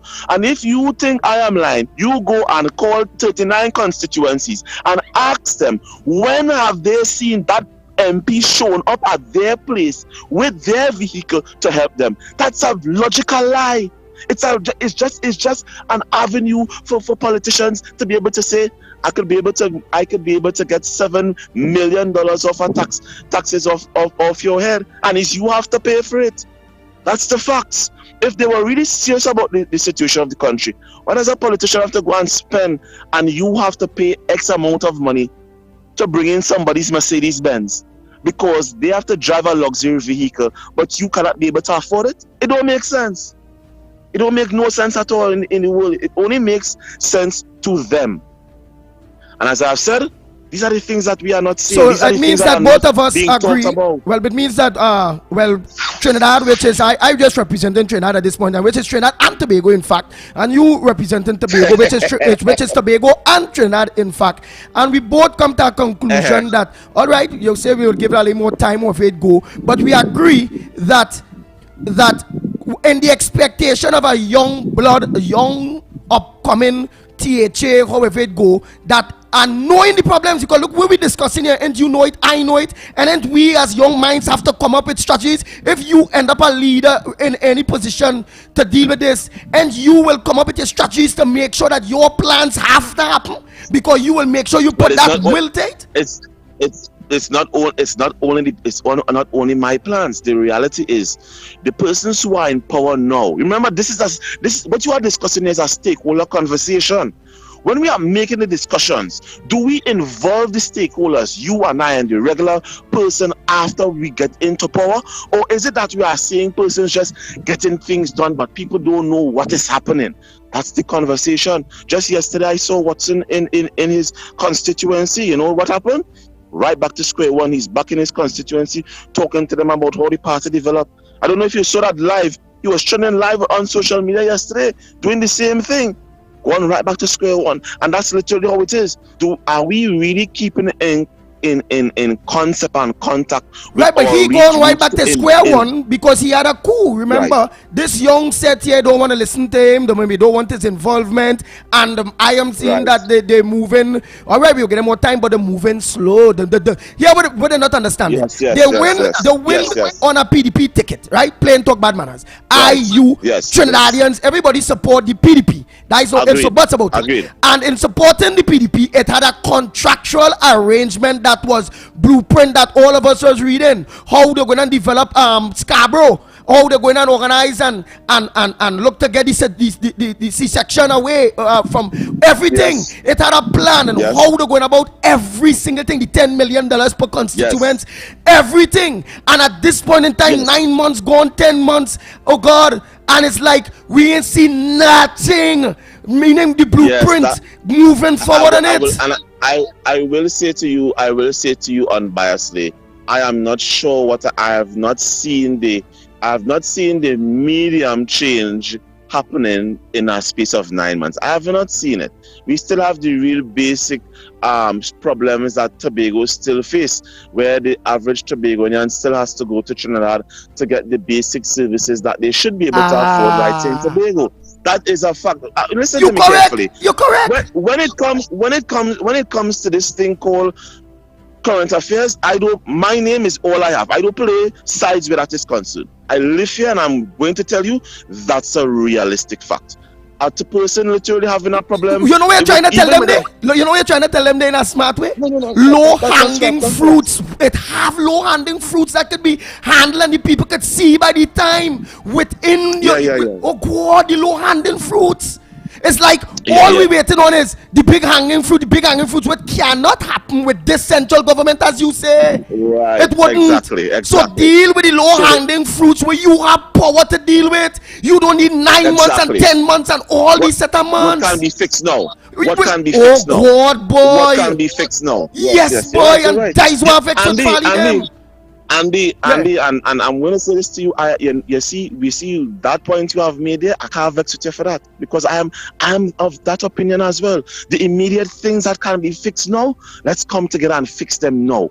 The things that will have to take some time, let's see what is the small, the medium, and the long-term goal in order to get those things done. Can we work to get them done now? Now, there was also some other conversation that we have seen. I won't comment on those things right now because, in my humble opinion, it's not in my it's not something I really observe, so it's not something I make an issue. But what I'm saying is there are conversations now that says there's a conversation between an internal bridge to happen between Trinidad and Tobago. We have all of these conversations, and what you are seeing is the central bully of our government determining to Tobago how Tobago is supposed to operate. Now, I will say this to you. I saw the ex-chief secretary, which is Mr. Charles. Mr. Charles. Yeah. Who would have said on the media that what is currently happening now by the current THA administration, he is not somewhat happy with. Now, anybody who knows Hochar Charles knows that Hochar Charles would have been the prominent key figure in writing the Tobago House of Assembly legislation, putting the framework together to help this administration work.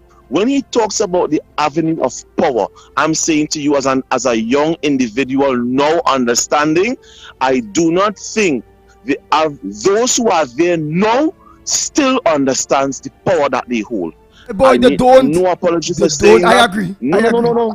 They do not understand this thing where the central bank is determining and I'm going to tell you this. Very recently in our community here, we had the Chinese construction group moving in on people's lands in Tobago here.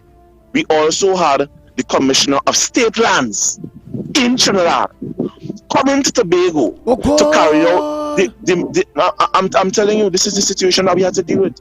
They couldn't get the Tobagoans to do it. So what they had to do now is send up the Trinidadians to do it, along with the Trinidadian police, along with the courts to do it. That put the THA into a problem. Why? They have to go to court now to fight that issue. Now, I'm saying this to you to understand. The Tobago House of Assembly under the 5th schedule literally speaks to having control over all state lands.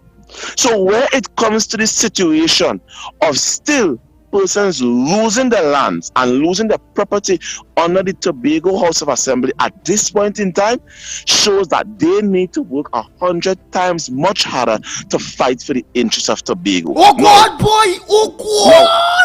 I'm telling you. I'm not speaking this. Go ahead. No, I'm telling you this. I'm telling you this. The fact that they would have not been able to stop the central government, because remember, when you take C-section from your government, what you are now saying is, number one, you have the total power over your whole marine affairs, which involves the oil that is being pumped out of Tobago's waters with the monies that is collected in Trinidad for the waters that Tobago's oil is still in collecting, right? And then you're talking about the whole entire land space. Now, in a situation like that, Trinidad still would have not been able to have the power. And I'm saying this to you, honestly, had Hochul Charles and these persons been there, it would have been a whole different mode of conversation in the courts, because the reality is, what you saw happening there by NITCO and the central government is a bullying system that not even the judges, and I want you to understand that, the judges who sit in the Tobago courts are not Tobago ordained judges, as Trinidad judges literally who sitting up in the court because Tobago do have their own, and that's the fact. Now, when you are able to understand that you have a power, not just legislative power, but you have the power to be able to write your laws, etc., etc. In a different modus operandi, the conversation will entirely change.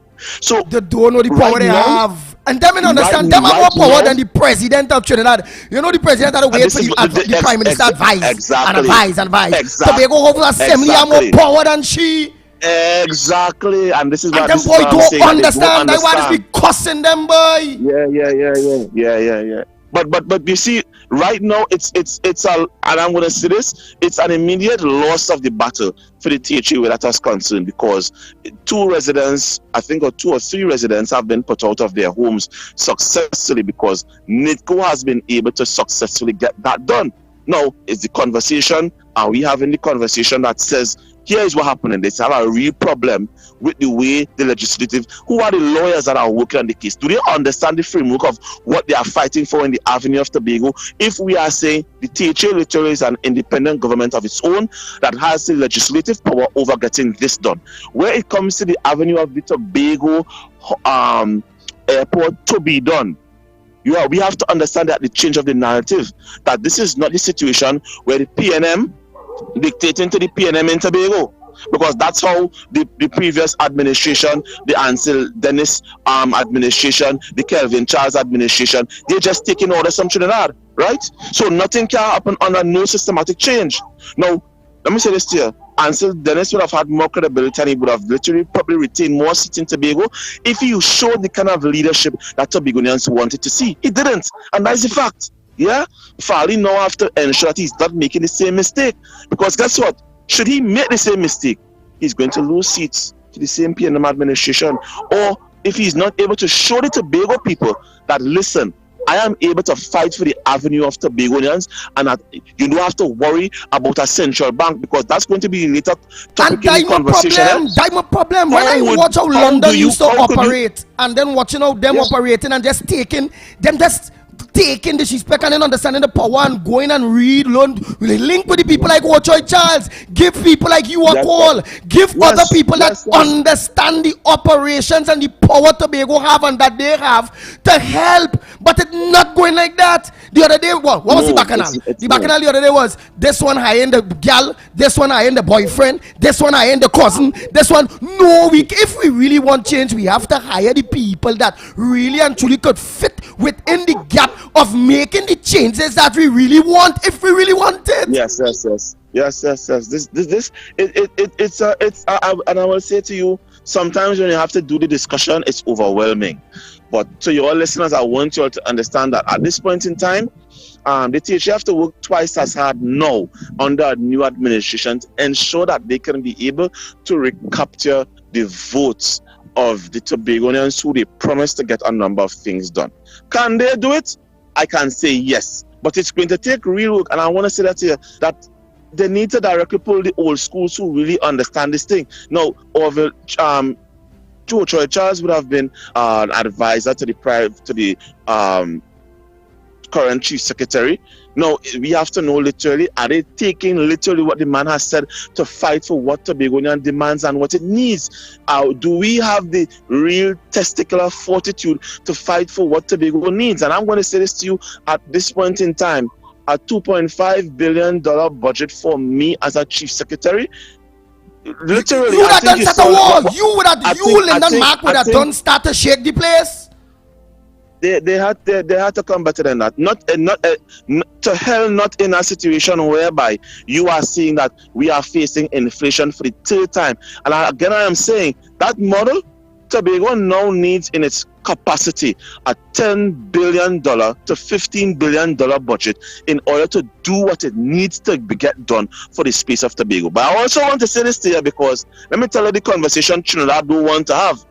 Should we really get that secession from Tobago, Trinidad will be in a very futile place because that land space, the water space that Tobago owns, the moment we take power of our secession, we're going to take power of that. And that's going to force now a different discussion between these oil companies that getting away with pong and krong and giving Trinidad, the Trinidadians, very little. I will say to you at this point in time, Trinidad is not benefiting the way it is supposed to benefit because we have had 2 oil booms, and those 2 oil booms would have set up Trinidad for 5 generations that is coming to even the new generation to 2030. It should have set up 5 generations well. But what and who is at fault? Now, and who is at fault? And what political party? Who is at fault of that? Because remember, the conversation must be clear too, so the people who listening and learning this morning will know playing out. Because as you say, it's about balance. We is about my name. I not know. Right. We don't sell. We sell for no 50 pieces of silver. We not on that. So who is what you blame for that? Out of all the political parties that's passed. When you go back to the when you go back to the history, and Andy, what I want you all to do, when you all go on another program the next day, you all must educate the public about John O'Halloran, Mr. 10%, and how a minister in government, and I don't know if you have ever taken the time to read the archives of this man under Eric Williams' tenure, why we set up in a model now where we cannot even trade freely with our Caribbean neighbors because they don't have the amount of US to trade. This is what we have happening now. That if you don't have the US, you can't easily freely trade with the Caribbean, right? And you have a institution under CARICOM that has done nothing to provide that ease of trading because America come and tell the world if you don't have US, you can't trade with them. That's the problem that Caribbean nationals have. So I'm saying the People's National Movement under Eric Williams, under Patrick Manning, you name the amount of years that they have been there, the $200 million US they spent in buying Tereso shares that end up failing 4 years later, that saw a start of a Black Power revolution in the 1970s, that saw Abu Bakr having to stand up for the country. Abu Bakr, who they wanted to label a terrorist, Abu Bakr had to pick up ammunition, and even though he come years later and said he gave the apology and whatever, I still consider the man a hero because so what was happening back then, the white collar crime that was happening back then, even Robinson recognized the problem till he had to write to the minister of Venezuela, the president of Venezuela, asking for the investigation because there was embezzlement, there was white collar crime happening under Eric Williams' days. They wouldn't come and tell the population that they wouldn't come and tell the population that George Chambers was entertaining prostitutes in the time. They wouldn't tell the population these things. Why? Because we are not looking at the history and looking at the chronological records of what the history teaches for us to be able to make different decisions. And this is why we're having all these problems today. Well, all right, well, just give an advice. Thanks so much, and Mark, give an advice there to Farley them because you may do it better. But I find my mind may this ball too much, or I may be Farley, whatever. So could you give them an advice again, please, that the people will be impatient, knowing that they were a bunch of new brothers that's supposed to come up with ideas. Nothing mustn't stop somebody that is determined and somebody that have will and somebody that wants something done, especially if you have the leadership power to be able to do it. Yes, you are. Tell them again, talk to them on where they need to do now. Low-hanging fruits, and we'll go to the rest. We go. Oh God. Personally, I like to utilize a quote, and I like to say, I don't want to cast my pearls to swines, because at the end of the day, you must be able to accept who are the key players who can be able to bring a measure of asset to the table and the people who are just liabilities. In the natural conversation, we are all assets to the country, but what the new administration needs to get done and focuses on right now is ensuring that you can fulfill your mandate. Because you see, Mandate Monday must not just be Mandate Monday. Do we have the small and the medium blueprints. How are we educating every Tobagonian as to what we are working to achieve within 4 to 6 months, in 2 to 3 years? These are the conversations that we need to have. Now, I shouldn't even be stressing that, because at the end of everything, this is what we campaigned on. So I have nothing more to say. The administration have to know what they are doing. And if they don't, then most likely the people will take to their power and vote for them in the next coming election or vote against them. That's how Westminster politics works. That's all I have to say. Thank you very much, Lyndon Mark. Oh boy, oh boy, oh boy, oh boy, oh boy, oh boy. That's the kind of conversation I like. Straight talk, plain, and nobody here making him saying But to be honest, I'm looking to beg for nobody. The man ain't beg for nobody. The man ain't play no lawyer for nobody. He coming up with some kind of imagination thing for nobody. He let everybody, because how I see it is how I just talk it. But I have a co-host, boy.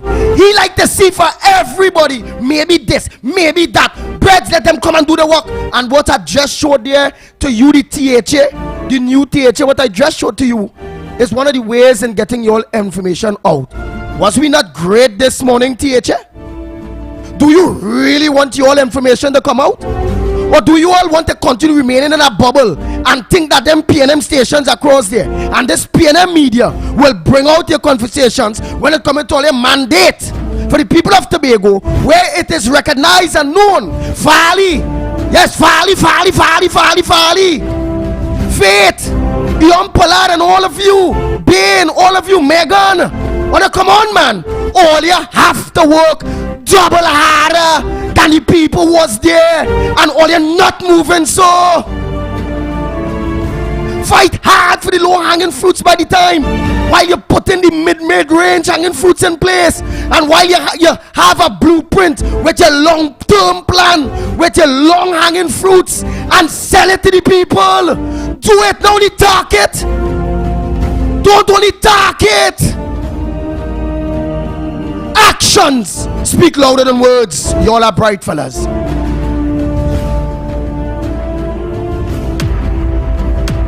The Ground Report with Mikey K, Andy Williams, and Lennox Smith.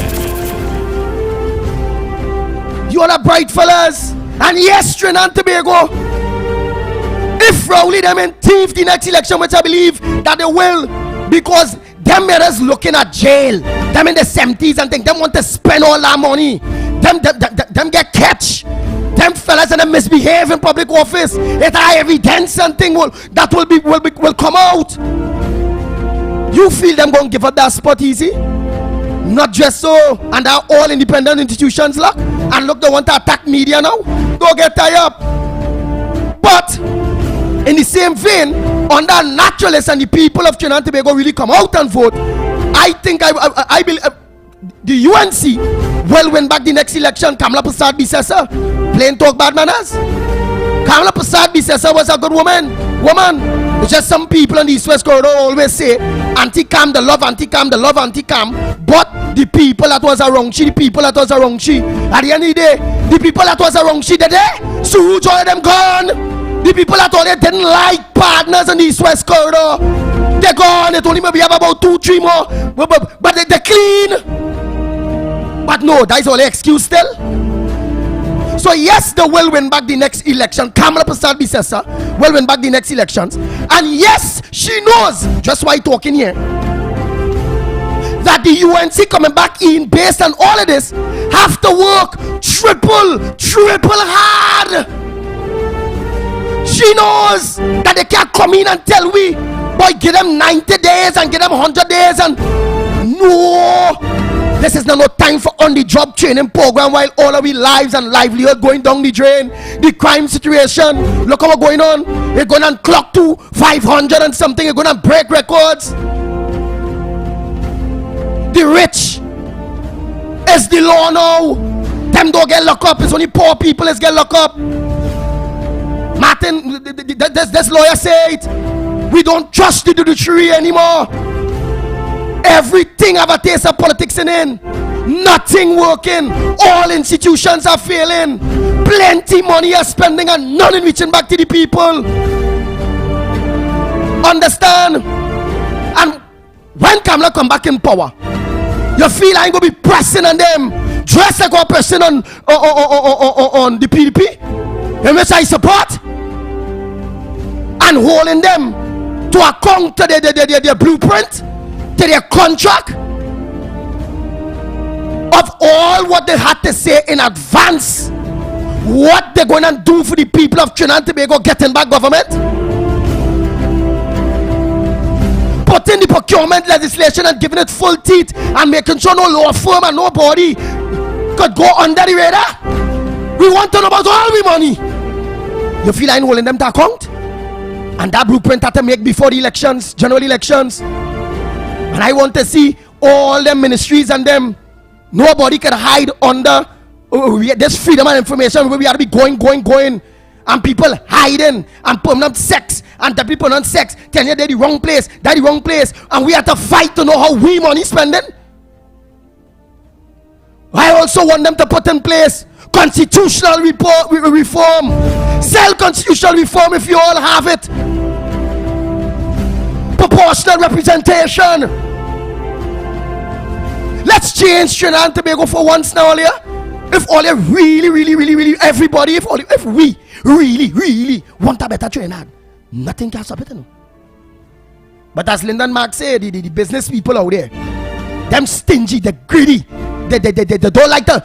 Even if something go up out there, alright, and all your person making 100 million, alright, something going up. Only gonna make 100 again. If only keep it at the same price, only might make, let me say, 90 million. Oh God, all the business people, all they can't take a hit there, boy. All they still getting 90. The poor people and all they raising all the price still. But not only that, instead of being badging for the poor people, all the nasty business people out there. Instead of being bad for we, why when it is things raise out there, however it go, all in go on and say, why that raise, why that thing, however. And then sometime, alright, legitimately thing raise out there. But legitimately things just go back down. And when all the raise so we here, all they don't put send back down nothing. Trinidad is the first place I see. One thing going up out there, the raising retail. One thing going back down, it still remain high. I know when it go back up, you know they're going to raise it again, boy. And then business people don't mind because why? We will protest, we do this, we do that, and we only want to show off with each other. Who could buy a plasma TV? Who could buy at 100 inch? Who laughing at who with a 32 inch? This is a very serious thing, and that's why when I come out here in the morning, I not know games. And it's the same way I'm holding PDP and who I support. It's the same way I'm holding Kamala Prasad, BCS and the UNC to account the same way. And even worse, you know why even worse? Because I support them. I support her. My reputation is out there. My name is out there. My work for God is out there. And I can't my guy God at all. That's why I say I not taking buy from nobody. You wanna give me some, give me. But wherever I had to talk, it's still dead to me part. History must remember me by. As a man jump, I jump low, stand firm. With no matter who government there, or no matter what party I support. My loyalty is first and foremost for my God, myself, with my family. And the 1.4 million people. Not for the 1% that making all the money, and the 1% is not only the Syrian people. It's Indian day, it's African day. Them African and them with this, we drink, they smoke the cigar and have one big cowboy hat. Like Rowley and the champagne glass in the hand. That when they seen the millions. They wearing tight pants and thing, yeah, they seen the millions. Them is Puff Daddy and them. Them is 50 cents. Yeah, them is the boys. That's how stupid African this be. When I let money run. And this how much? They don't like the other brothers and sisters to have. You know why? Because they want all of we to watch up at them as kings. But we must not go to their level. And that's why it's hard for us. I'll give an example the other day to people. And I want to give only a very good example before we open the lines again. or so, or however, right? You know why I will support Kamala Prasad Bisesa and the East Indian people? Because they don't have we. They don't have us. They want us. And if they want us and they don't have us, they have to treat we good. And when them UNC come in power, you know that is always treat we the Africans better than we own PNM by. Who give the Baptist a holiday? The UNC. Who makes sure poor black man to drive a new car and implement roll on roll off? UNC. Who makes sure all these African squatters all over the place when we were squatting because the PNM don't like land for poor people, they like to only give big people land. Like in Aripo, where they give out 1,100 acres of land to one of the people. Who does do that? Who make land for the landless? The UNC. I born and grow in a squatting community. I was a PNM. I used to torture them people who supporting anything other than the PNM, plain talk, bad manners. I was young. I was younger. And then in that Trinidad and Tobago, when I realized that the PNM, the black PNM party in which I support, Ken Valley and Captain Griffith, them is who sent me to school, you know. I dropped out of school early because they beat me up in Barataria, you know. They was beating up a little boy, and I walking past, because I leave from Diego Martin Junior Sec, go on Barataria Secondary, and they beating up a boy, and when I pass, and I just say, "Way boy, look at the advantage of the boy, lucky thing dying on me." And I just walking, going and die like them hear me, and I just feel one slap, pow! That time me again, remember I told her we got poor, me I no good shoe. Delay one shoe, my aunt sent for me at LA Lakers. They take my shoe off my foot, they beat me up, they take my money, I beg for job to reach home. Understand the peer pressure some people has to go through, you know, and where people come from, and the determination and wanting the right thing, you know. Yeah, no, when I realized the PNM organized and breaking African people, but regularizing the Indians in the bamboo, I say, what boy? And I don't mind. At the end of the day, they are they get through. Bamboo now is $1 billion industry inside of there. Wait, right? PNM and breaking we homes, the African homes in Bagatelle and environment. I say, I said them like Indian more than me, boy. Well, I started like Indian too. And then when I watch, because you all have to learn. Don't hate them. You have no reason to. We have no reason to. And stop letting people blame the Indians so we don't fault. That is what the 1% of them want. They want the division between the African and the Indians. So that how we thinking we must blame the Indians. We children come out good in school, blame the Indians. This wrong, blame the Indians. The Indian this, the Indian that. But when we watch all them CC cameras and them who we seen robbing and killing people, the most African people. When we watch at the NSC exams or any guy thing, who we seen heading all the schools and all them thing, these Indian children. Well, we have to get serious. Let's be real. And we will blame for that. Can't blame for that. So it is what it is, Trinidad and Tobago. I learned the hard way that PNM don't like their own. Check it, 8 years. How many black people they make millionaire? When other government the power they telling all, look them Indians see about their own people. Look they see about themselves. Look at this, look at that. Look the way. But look only they 8 years, all they see about all on. And then coming up to election, all they come to say, don't vote them don't see about, but you never see about me. I had to vote the Indian and them, boy. You know why I had to vote them? They don't have me, boy. And they want me. And if you want me, you had to treat me good. And when you get me, you had to treat me good because they know I will leave them anytime.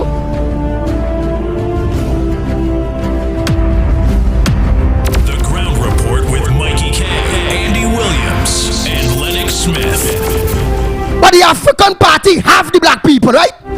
That is why they don't treat me good. It's like courting when you don't want a girl.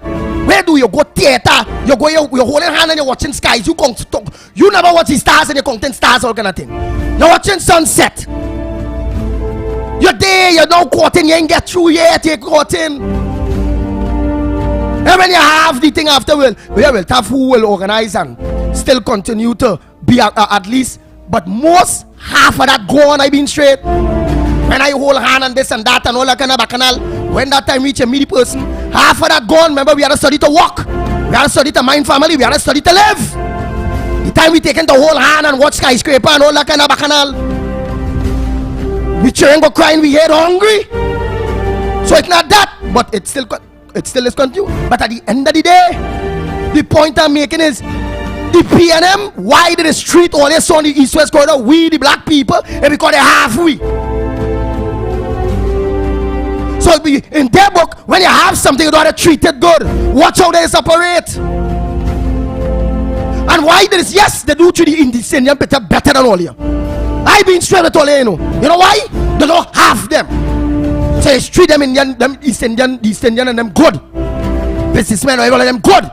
They don't have them. They want the vote. They know that half the black people vote. So we treat the Indians good. While the East Indian them still getting thing. All the African getting nothing. Because they have all here.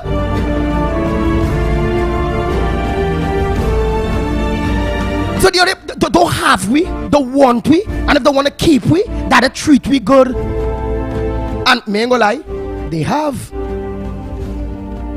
The Kamala Prasad business of government treat we good. By facts. We again, PNM come, dangle the stick. That mean you don't like all here. That mean you don't like all here. What's all the scene about the own? What's the scene about the own? Bam, Kamala do good, you know. If she can better, we might not be in this mess. Basdio Pande, jump by jump, that man do good too, you know. That man do real good. Real good. He could do better. Kamala could do better too. I don't have a grade, nobody know 100%. He was out at 10, always still 9. Because you don't want nobody get full of themselves. A.N.R. Robinson did extremely well from bringing back this country after the PNM destroy it like the way they're destroying it now. It's same destruction. When the PNM that leave there after Chambers, it had nothing. Gone. A haste. They're gone with everything. Robinson had Paul Robinson, and we vote him out. We cuss him. Why? Because again, PNM clean out the treasury. Robinson had interviewed VAT, had organized, no grapes, all booklets cut, all this cut, gas had to go up, and the people turn on Robinson. Who had to build back the country after the same dirty PNM boy destroy it? So what will be the outcome? Kamala alright, Kamala will go back there, fix it up, or may she have to take harsh measures, because we must put in consideration, we don't know exactly what, right? We don't know exactly what will be left in our treasury, what's our debts, what's really going on, because this government is the most secretive government ever. That don't worry, know nothing about your money, how it's spent, if you're broken, if you have, if you don't have, nothing. Only them alone must know, spend and do what they want. So it is what it is, Trinidad and Tobago. So I get my cocktail there. I take off my shoes off my foot, up there in Barrett already. I end up transferring to go, because me they want to go back there, that kind of licks, the gun in my shoe. How long I have to take to get back a good nice issue? So I went there, thing there, I went to Mokrapo Comprehensive. When they mean last year, a good 6 months. Because they all have a set of fighters thing, and then I'm bouncing up an old clip from Junior Sec, and I say, see that? Are you from Long, work Maxi, grocery, gas station, this, that, I sell in the market and all. As the pit bull. Pepper, hot pepper, baby. Take a bag, pepper, baby, pepper, hot like you, and selling out my peppers. Never give up. That's the will I want them politicians to have. Follow them. That if they believe in something, they want something, just go for it. Don't worry about how I talk to Ole in order for Ole to go for it. Because what I talking to Ole about is on the mandate of what Ole promised. And I find Ole moving too soft, too laid back and all that kind of thing. So understand. Then in all of that, Ken Valley and them send me John Donaldson Technical Institute. I went and do building trade technology there for like 2 years. Where's masonry house, masonry, carpentry house, wiring, plumbing, technical drawing, them kind of thing. Never really put anything practice because what called casino, that kind of thing, you know. Yeah, you see, people must give stories sometimes. So, in order to understand sometimes too, what people's heart is, what people's mind is, and what somebody's about. Understand? And I went to John D and I do all what I do and I keep away from trouble and at the end of the day, I never thought this until PNM come to start a break we homes in Bagatelle and Byron. And I, as a little shy boy, going on a bullhorn and started mobilizing people for me to fight for we land. I went again, travel and gone that time to a UNC meeting because I want to go there to find out, to see who could help me to pay for a balloon. I only know who helped me to pay for the balloon. For 2 weeks. With a noble fight, and I all that time I was at PNM, but I fighting them. Kamala Prasad Bisesa. Yep. 500. Then again, the next 500 to help me to pay for the balloons. I rent the balloons, I put it on my car, and I driving all over while driving. I talking, yeah, through the village, mobilizing and talking to people. Hey, we have to stand up for something. We must believe in something. And that's what my intent and what I come out to do here for you all every day. I believe, and so I believe that Trinidad and Tobago could be a better place. I believe that this country had too much money for this kind of shrubness to be going on. I believe dialysis is supposed to be easy for the people that need it. I believe that nobody's supposed to be waiting 2 years of appointment to do some cataract surgery. And when you go now, the appointment date, they'll delay it for the next 2 years. Why people blind? And then I watching Nelson making millions of dollars. He's nice about Trinidad and Tobago citizen. And this government gave them that. Gave he that. And they can't do that for we.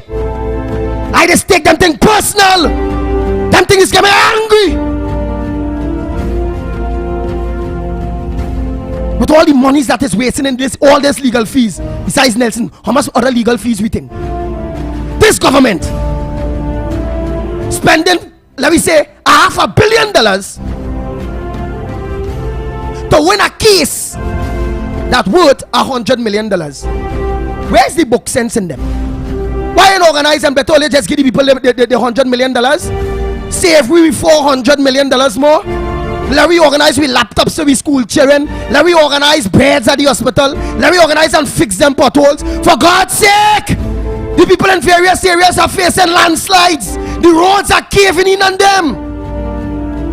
And yet still they're just throwing away money. Laughing at we. But it's we fault. We continue to take that dotishness. So that's why it's actual. Where is all your will? Trinidad and Tobagonians. Both. At this point I'm in Trinidad and Tobago. Where's all your mind? Where's all your belief?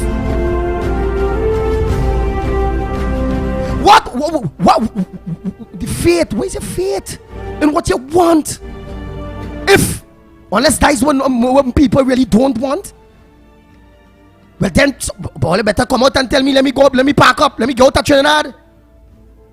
If it is, the reality is that the majority of Trinidad and Tobagonians don't want what I talking there, well then I need to get out of this place.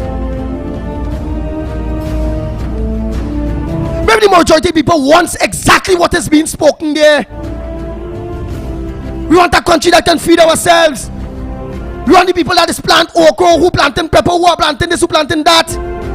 That we revamp the agriculture sector and don't give it away to the agriculture mafia, which is the 1% them that importing food. Our food bill is about $6 billion, $7 billion. Ah yeah, that's how much we importing. Put up those things. Some people might know what I'm talking about with the agriculture sector. Half the things where they have to feed the Trinidad, and the excess it could go in some processing plant to keep it, and we ship them things out there, make it available, make it ready for the people of Trinidad and Tobago. That's what governance is about. That's what all is supposed to be doing for our agriculturists and them. Whoever mining That fish, it's not playing people mining a fish, a freshwater fish. Oh God, what they call it? Tilapias, and it have all kind of avenues, all kind of dreams and not dreams, realities that could happen, that could create a better life for all of us. And it's just right there, you know. And all we have to do is just grasp for it, boy. So that's why we had actually said what we want, boy, what we really want. Talk every day, the people out there, blah, blah, blah, blah, blah. And some people cussing him, hey, you B-man, and hey, you bottom liquor, and all kind of stupid talk. Me, you come for that kind of thing, you know. I come on a mission, and worse yet, having survived a gun attack, pick up all them bullets and live. Make me realize that I here for a purpose even more, and God know the purpose, and I here to fulfill the purpose, and when He ready for me, then I will go. But I will never drop my will, the greed, the passion in wanting a better place, boy. For my children, my grandchildren, not only the waterfall family, only they lead them in this S-hole. Come on now, man. Man, the lines are it's after 10 years, you know, after 8, you know. I just went in a kind of thing there. I apologize. That's a very long editorial. I ain't know if Lennox gone yet. Ah, boy. What we want as a people. I hope everyone wants what I want. What I want is what God wants. People living in peace, are people living in harmony. I said them thing they when morning caller. Hey.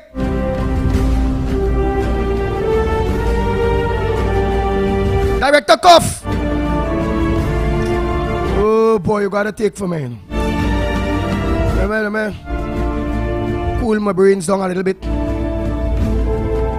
Get back my composure.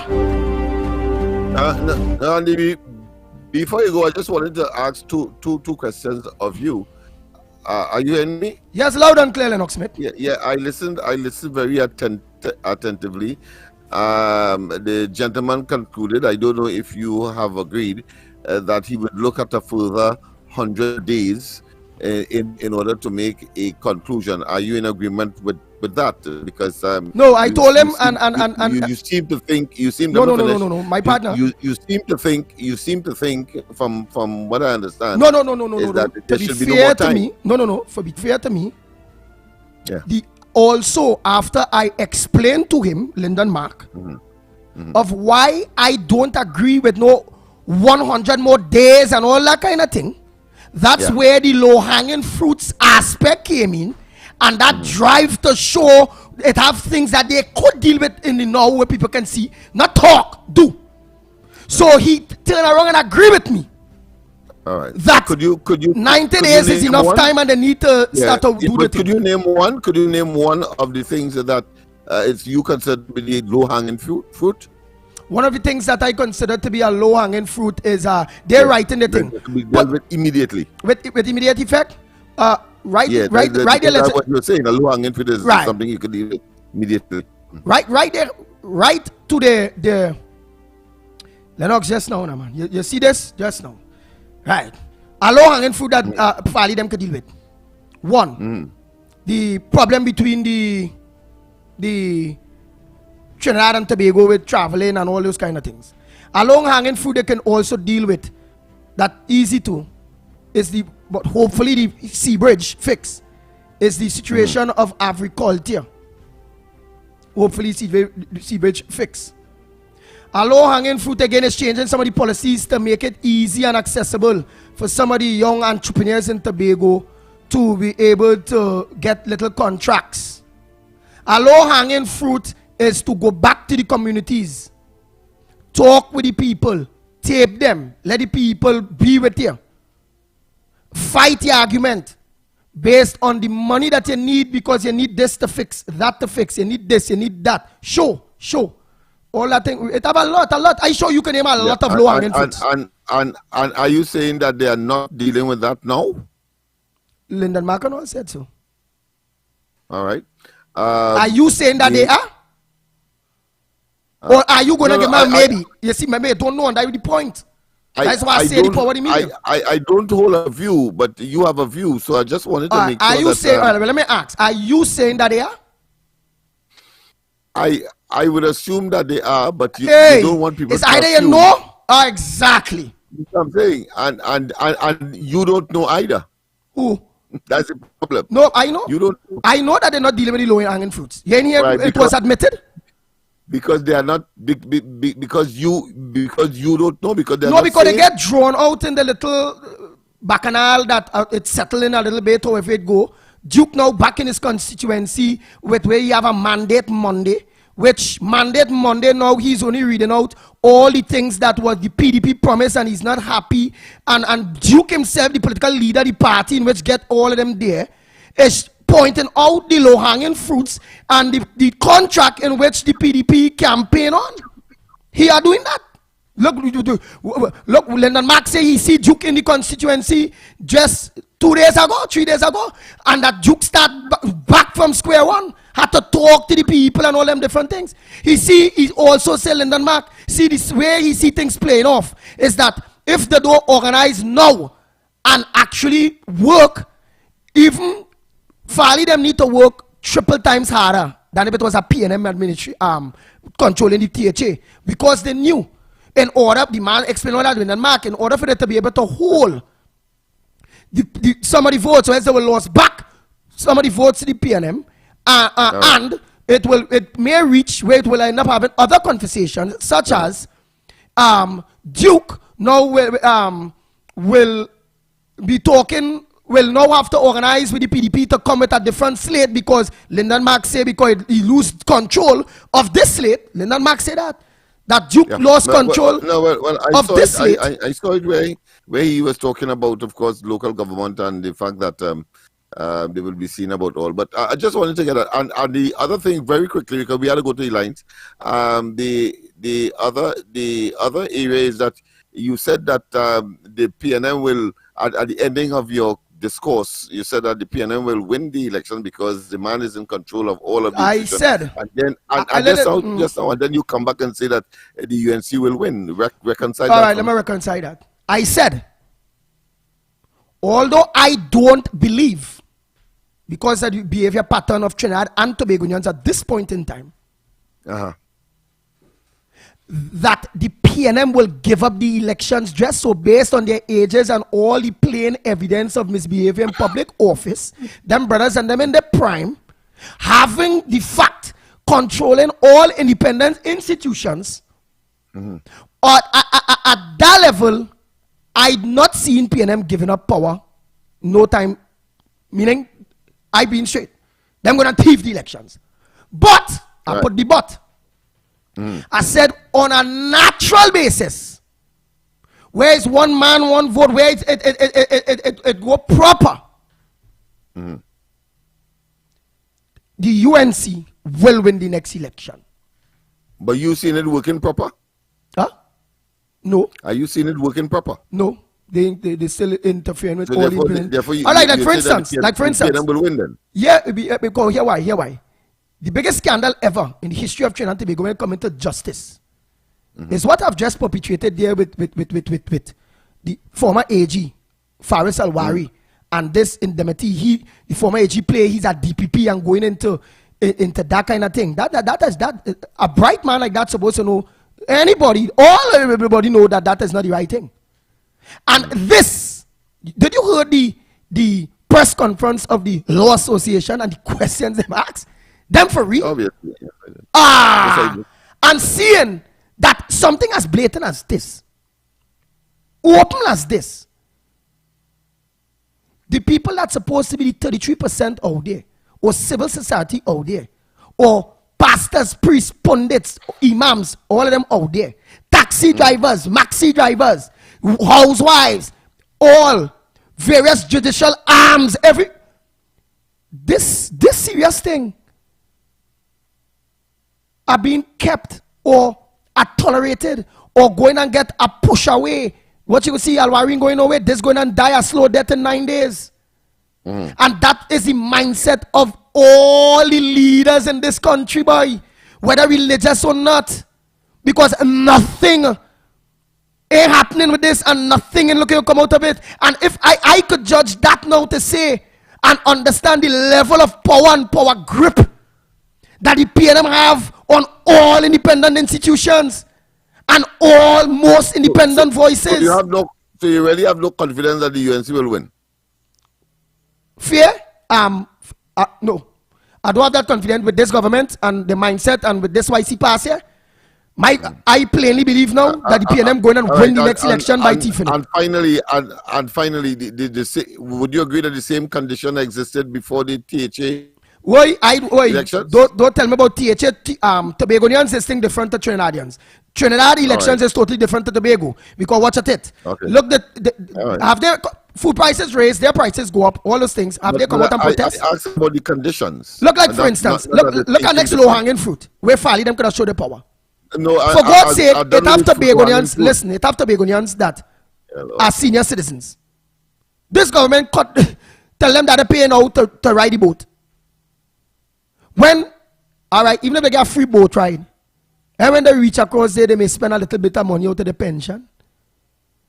Yeah. So it's worrying. But I've gone past the low-hanging fruit, Andy. I'm talking now about if the same conditions of which you speak existed before the THA elections, in spite of the differences in culture and attitude of the Tobagonians. Yeah, again, Tobago, I will never compare Tobago and Tobago voters with PNM. Here why? The PNM manipulated the system. The Prime Minister went and get 3 additional seats. He, of course, almost emptied the treasury in Tobago. It's a difference. I'm asking you the very simple question. Is the same conditions of which you speak No. Here why not? Here why not? Here why not? Here why existed before the THA election. Here why is not? Here why is not? PNM in recently, Trinidad politics and Tobago politics is different because again, watch. Tobago, Trinidad had us send the director of state lands, the Trinidad police, because they couldn't get Tobagonians to go and interfere with the people, not even the police, something we're going to get. You're not responding in to my Trinidad, question. I am, but you have to listen. In Trinidad, showing you that it's totally different. In Trinidad, it don't have that. Where they're coming for people, they're coming for people. It's totally different. So, now, one second, let me repeat the question because it's clear that I am not using your logic, Lennox Smith, that what went on in Tobago and that the PNM do this and the THA pawn 3 the EBC pawn 3 seat and yet still the people in Tobago is victorious. I don't have that belief and that confidence that will happen in Trinidad. Trinidad and Tobago is too different. How you must say it again? You can ask it how you want, you can twist it up how you want, you can try to make me understand it how you want. I will never understand it. The people of Trinidad voting pattern is different to Tobago. All right, let me put it another way before we open up the lines. What are the conditions in Trinidad that, of course, the PNM has manipulated so much that you believe that they would win the elections? Of course, taken out the fairness that you talk about. That would have given, of course, the UNC the edge. What is the fairness? Understand? All right. What is the fairness that they could bring? What will we could bring? What are the conditions that the PNM?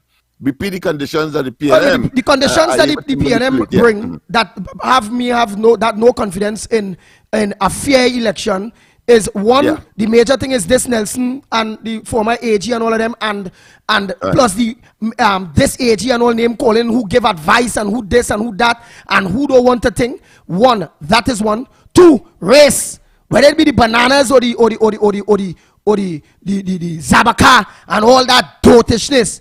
Race.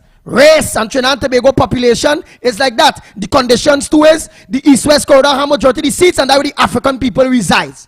Right? Right. And they will organize and think the boundaries again. It have always been like that with the PNM, and they will do it again. Why all the seats down on this side and big places up on that side that could take other seats in happening, and why always in the favor? Digest them.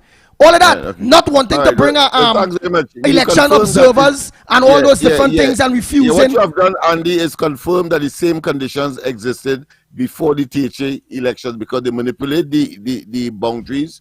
They also try to impose race into the THA elections is not central government. Yes, I'm talking about the conditions. Notice I'm talking about the attitude and the response. Yes. Conditions. So you have confirmed the same condition, but of course the Tobagonians resisted it, and you're saying that the Trinidadians will not. All right, no problem. Thanks. Let's open up the lines. All right. Come on now, man. Raise gas, gig, Trinidadian, come on. Come on now, man. It's the same thing. We go bubble, and then all right. I hope to God that if we get free and fair elections, but put in mind, it will be yellow, then it will end up going red. When it go red, then what? What are we going to come out to do?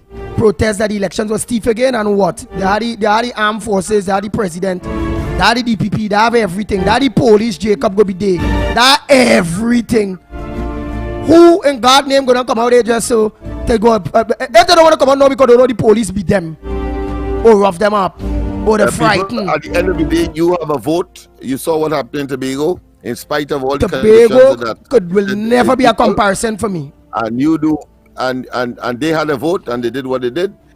In Sangre Grande, they because did the same look, thing right now, PNM, right now, and here we make them more. Don't have confident because right now, central government roughing up Tobago. Tobago need more money. Tobago need this. Tobago that. All kind of thing. The roughing up Tobago and Tobagonians quiet. And Tobagonians quiet. At the end of the day, they will deeply but them don't deal like that. Tobagonians don't protest and this and that. Them not like that really.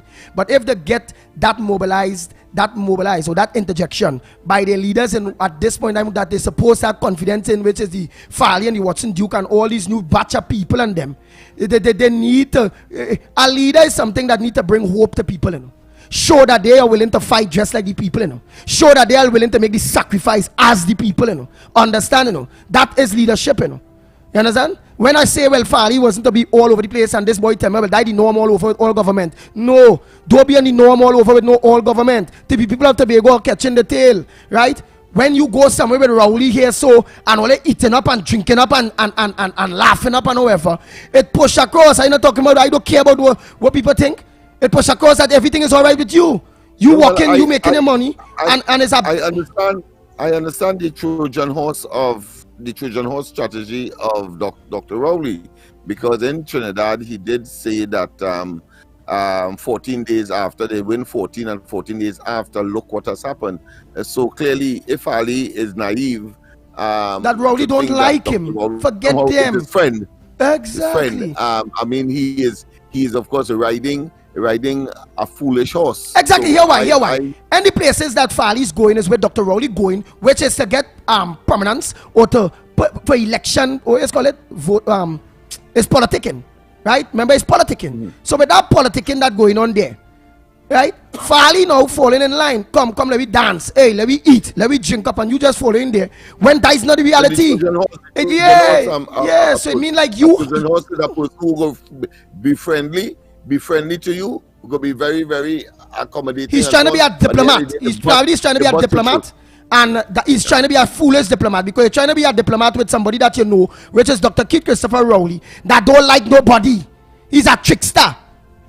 And then, of course, the minority leader is coming up with the way, and then the leader of the PNM, of course, is also. And here what the trickster do? After all that talk. To undermine and to downgrade. Exactly. So we understand that. After all that talk, the trickster them, organized with the Tobago Carnival, have Tutco dealing with this PNM and ex-PNM arm, whereby you're not seeing that full Tobago Carnival being controlled by the THA really.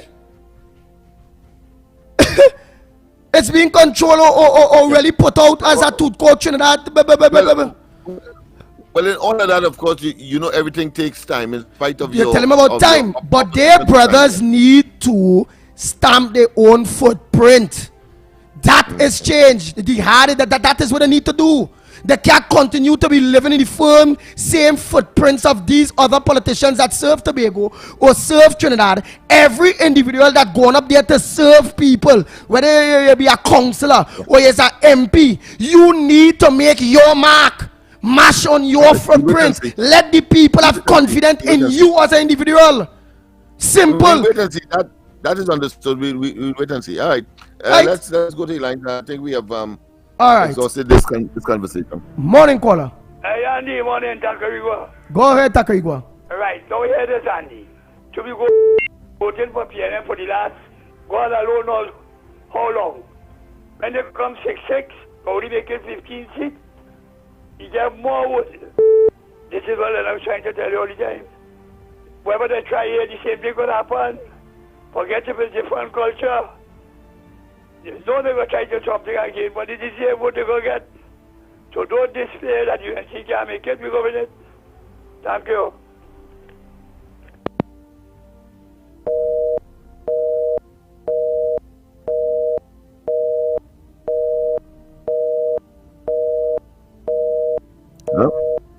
That's the money like?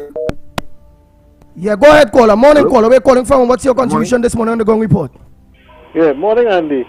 Andy, one thing, Lennox, morning. One thing you all feel to realize, and what we talk about, is that he have to make, the Prime Minister have to move Sally, you know. At the end of the day, 2025 will reach, and if it boils down to the Tobago vote, and he is good with Fally, who Fally you think will Fally will go with? I'm a boy. I go with Rowley, because I'm a boy, we went on good, we live in, we party, we drinking. If I say I want 2 billion, he give me 2 billion, right? Whatever the budget is, Tobago will get the share, you know, you feel that they're stupid? Tobago will get the money from the budget. Because at the end of the day, when 2020, if they know, if it belongs to Tobago say on who has to win, and I give Tobago all what they want, and the people at Tobago, well, some of them are still PNM or whatever, and they say, Fari, what do you think, boy? Well, we should go with UNC. Who do you think the Tobago people will go with? They ain't going with UNC. So who the Tobago people will go with? They will go with, because they already know PNM was there, and Fari going on good with them, so who they will go with? They're not going on for that. You see, UNC can't go to Tobago because they were not part of UNC. So who will think the people will go with? They will go with Rowley, because the PNM people who went over to PDP, you know, they went over to PDP. So they will still have a little heart in them for PNM, even though it's PDP running Tobago. They will say, all right, we will give PNM we vote. Because why? I'm a boy, we good. Again, what do I want from the PNM? I know I will get UNC, but I know I gain now. So I think we gain what we want now. I'm a boy. So once it comes on to the Tobago seat, if Tobago win them 2 seats, or when Tobago win them 2 seats, it will come down to that, and they have a opinion to say, well, if you're going for UNC, you're going for PNM, I know I have with the PNM, I get my money, I get everything good, I will vote with the PNM and make PNM win again. That is all that's going on there, you know, and all in a scene, a picture, you know, it had nothing to do with body and linemen. That's what the linemen to do. That's what the Prime Minister had to make good with Fally. We going to church together, we linemen together in Tobago, you know, we when he in Trinidad, we come in my ball in Trinidad, we linemen when you're in Trinidad, and we linemen when you're in Tobago. Partners, boy, fellas, I want to look at it. Right? Enjoy the day, so I don't want to take up too much more time. Thank you, caller. Good morning, caller. Yeah, good morning. Good morning. Andy Lennox, Mikey K, calling from Tobago. Where Tobago? Yeah, I feel the time has come that the PNM has to depart. Whether it is in Trinidad or Tobago, they have done too much of damage to the people of this country, Trinidad and Tobago, and they need to exit. It's plain to see that Dr. Rowley is not a leader. He might be an opposition, but he's not a leader.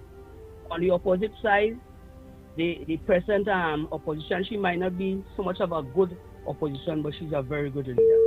So now comes the time that she has to come back in office to do some changing around, because too much damage has been done to this country. Pete Rowley plainly is seen as a person who cannot lead.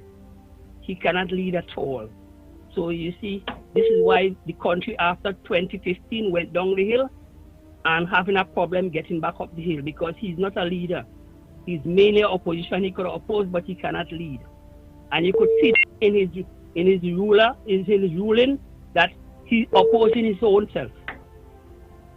Right? You hear me, Leonard? Yeah. I'm hearing you. Yeah, he's clearly not a leader, right? But he tell himself he can get wrong Farley, but that is in God's sight he will not see. Farley is more smarter than him, and even Watson. So all of them playing around and thing, I am telling you, that fella have a hair on his shoulder, so he know what he's doing, right? He know what he's doing. But I don't think he's that naive. I agree with you. Well, he can play the Trojan horse as he wants. Yeah. You understand? So. Yeah. I listen to you all off the air. Sometimes trying to get in, but everybody is trying to get in at the same time. But I know sometimes it'll be impossible for me. But I'm glad to get through this morning. Yeah, we understand. And share my little views too. Okay, have a good day. All right, my friend. Yeah. All right. Just for the caller before, suppose there was a 2020 situation and Tobago has to make the decider. He is saying that the Tobagonian seat, that is PDP, win that seat, would go to the PNM. The history doesn't show that, but if he thinks that way, I mean that's an opinion. Good morning. Good morning, caller. Yeah, we continue to take your calls. Give them the numbers.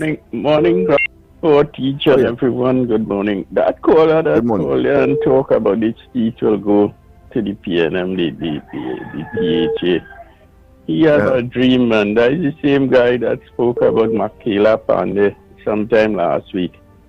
He has a dream, and that is he agree with all what taking place, what the damage being done to people and the oppressiveness, and he for that. So he want to see that continue as an individual. Have a great morning. Yeah, he expressed an opinion, so we could disagree, I suppose. Good morning. Good morning, caller. Yes, good morning. Lennox. Yay. Lennox. Yeah. You look at the opposition leader, Diwali Nagar? Yes, I did. She getting old and whatnot. In Australian language, she look like a 2-year-old boy. The rest of them... Yeah, I understand. Yeah. Mind, yeah, she looked resplendent. Camera mind clean, she loved the people she had. You understand what I'm saying? Yeah. Contrary to those who would wish differently.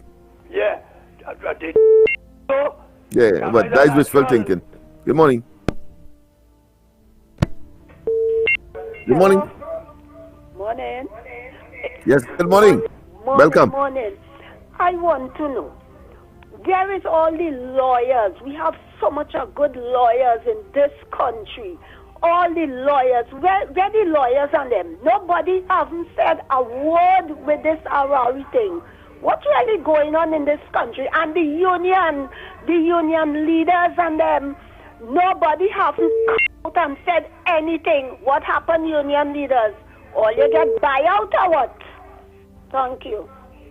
Yeah, well, the union seems to be definitely silent, but certainly in terms of lawyers, I mean, all over the place, including the law association, they did in fact make a statement. So, good morning. Yeah, morning. Yeah. First of all, I want us to understand the integrity of having a party which you all praise PDP, and it's owned by some individual. A party owned by individual, PDP. Okay? You have to ponder that. Okay?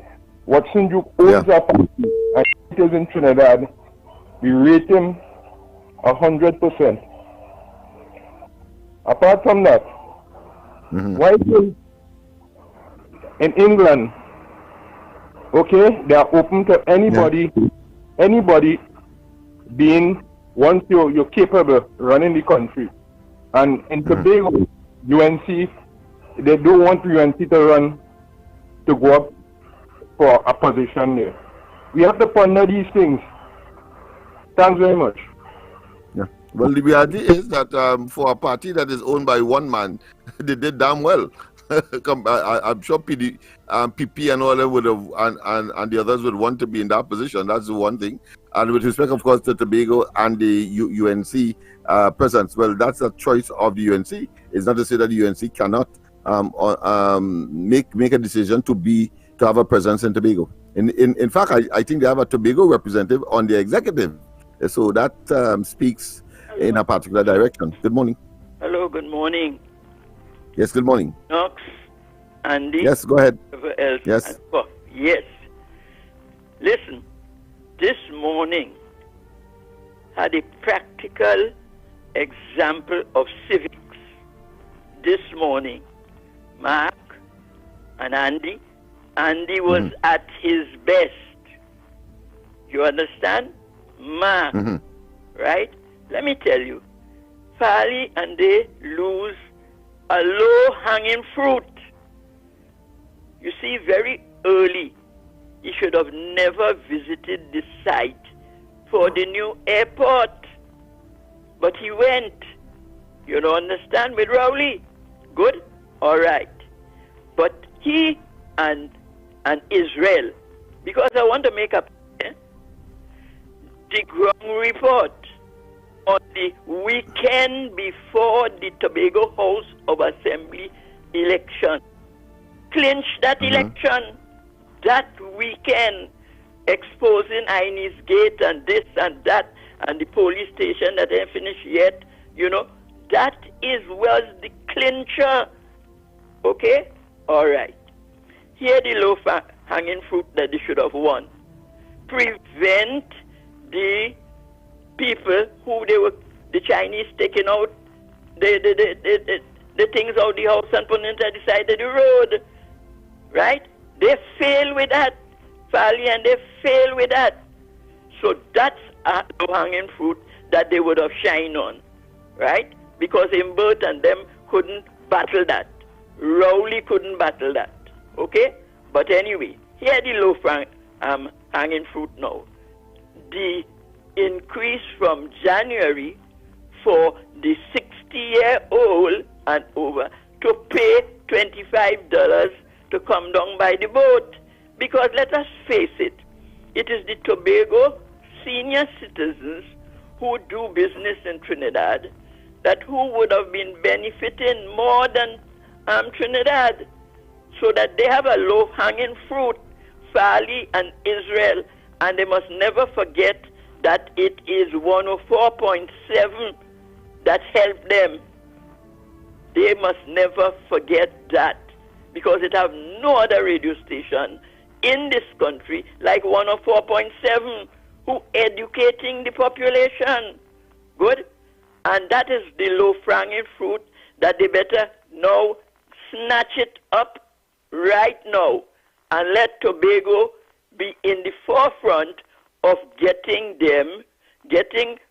Imbert and Rowley and they to reverse that $25 senior citizens must pay. Because they are the ones who come down and bring their produce and so on and sell and spend a day or two and then they go back, right? That is their part of the thing, right? Because that is a low-hanging fruit. Farley, you should have married long before. You see, you going on 2 honeymoon now. 2 honeymoon, right? In the politics and in your marriage. I'm telling you, right? I am 83 years young. Listen to what I'm telling you, right? Because the low-hanging fruits is what you must pick, right? Because you have to do it. Let me tell you, I was part of a struggle that ended the Caroni racing track. Good? That Williams was bent on having because of the influence of O'Halloran, right? Because we see up to Williams' death, who was the executor of Eric Williams' will? Not O'Halloran? Do we understand that? So we have to understand. And 1970, part of its success was Tobago, but it was Trinidad leadership. That's the fact, right? McCandle and myself, we in particular. He led the one from Scarborough to Charlottesville. I led the one from Scarborough to Palatuve. Okay? right? One is 26 miles, one 18 miles, right? Because generally, Tobagonians always look forward to Trinidad for leadership. That's a fact. And that is how Robinson eventually became Prime Minister. You see, we have to understand these things so that they have low-hanging fruits and they better start picking them. They lost on the airport because had they won, look at the people, a few people still have their house in Weimar. That nothing like Eric Williams could because they were prepared to give up their life. You had to bulldoze them and their houses still there, built better now, right? It's a determined amount of people. Look, I listened to Rowley with his lies again, right? Talking about First Citizens Bank and this, and we take 3 banks and make. What Rowley know about that? I am the man who deliver on the platform a workers' bank. I deliver on the platform and get, we did that, but I in particular, I was about Texaco because George Weeks started that, must go. You understand? So we said Tate and Lyle, we must own with sugar, right? Yes, it is a determined group of people that we stop the smelter, and Trinidad is benefiting because if that smelter was there, because the smelter was connected to the closure of Petrotrain since undermining. People must understand this. The civics, that is what Wilfred D. Best started when he started with his student companion. Civics was a subject. You understand? I don't have to boast, but I know this modern history, political history in this country, because my first party was the Butler Labour Party. My second party was a foundation member of the Workers and Farmers Party. My third was being a foundation member of the original United Labour Front. But then Williams win over Pandey, and when we moved Pandey for his behavior and put Rafiq Shah to be the leader of the opposition, we know what happened. Kelvin Ramnath, Trevor Sudama, and Basti Pandey. Basti Pandey did a lot, but he also did a lot of damage with the crossing of the floor bill. You understand? Because we were able, they would not have been able to pass the crossing of the floor bill. But Williams was able to woo Pandey and the split. And that is why the progressive elements got out of the original United Labour Front. You understand? They had an opportunity again with the People's Partnership. The unions get in. We must understand that. And they allow themselves to get out because traitors among the ranks. I talk in plain. Anybody who know me will know that. So that Farley get off of the honeymoon, and you and Israel. Israel is not a fool. I listened to Israel on 104 when they had the platform. Now they don't even advertise on 104. And know what I'm telling you? They got to change, right? Because all the wrong that was done, we must know how Rowley set this up. It started with 2015. We must not forget, Rowley wasn't Prime Minister then. What was he? He opposition. Was leader of the opposition. But he called Norbert Masson, right? The chairman of the EBC, right? And tell him, because of the weather, extend for another hour. Who was the Prime Minister? Kamla Prasad Bisesa. Huh? We remember that? We must remember those things. Good? So that the low-hanging fruits, Farley, Israel, Vanos, all you. And you see, that brother who opened up this civics subject this morning, Mark Linden, I never met him. I want to, because I can tell him, if he don't know, about how Tobago was treated by the Balizé from the beginning. I want to tell people that the first Tobago office, house office in Tobago was Manning. That is who Eric Williams put. And the people was fed up with Manning, with his haughtiness, with his, behavior not coming to Tobago long enough. And they called for his removal, and he was removed. But the table turned when Eric Williams lost the first 2 seats. Right? What did Williams do? Immediately closed down the Tobago office in Tobago, because the people in Tobago was benefiting. The people in Tobago, the younger ones, you must know how the Belize treated Tobago after Hurricane Flora, where out of 7,500 houses and buildings, they had remained with only 2,500. Good. And people, Benedict Armstrong and them, they must come out and talk. You know what? That they sleep under tarpaulin and tent for over 2 years. That's how they were treated. And that is what began to talk about the secession. What was Eric Williams' reply or response to the secession movement that was developing in Tobago? He said in a big speech, he said, if Tobago want to go, let them go. I shall not lift a single finger, or neither would I send a single policeman or a soldier to keep them within the unitary statehood. And that is why they continue to dangle the Belize. They continue to, just shaking in front of Tobago eye. Yes, internal self-government. They don't want that, right? Imber tried to mash Farley and them finger very early. And Farley say, hello, Mr. Man. We know what are our authorities in the thing. So Farley, get off your honeymoon. Farley, see about the people business, right? You have David there now, right?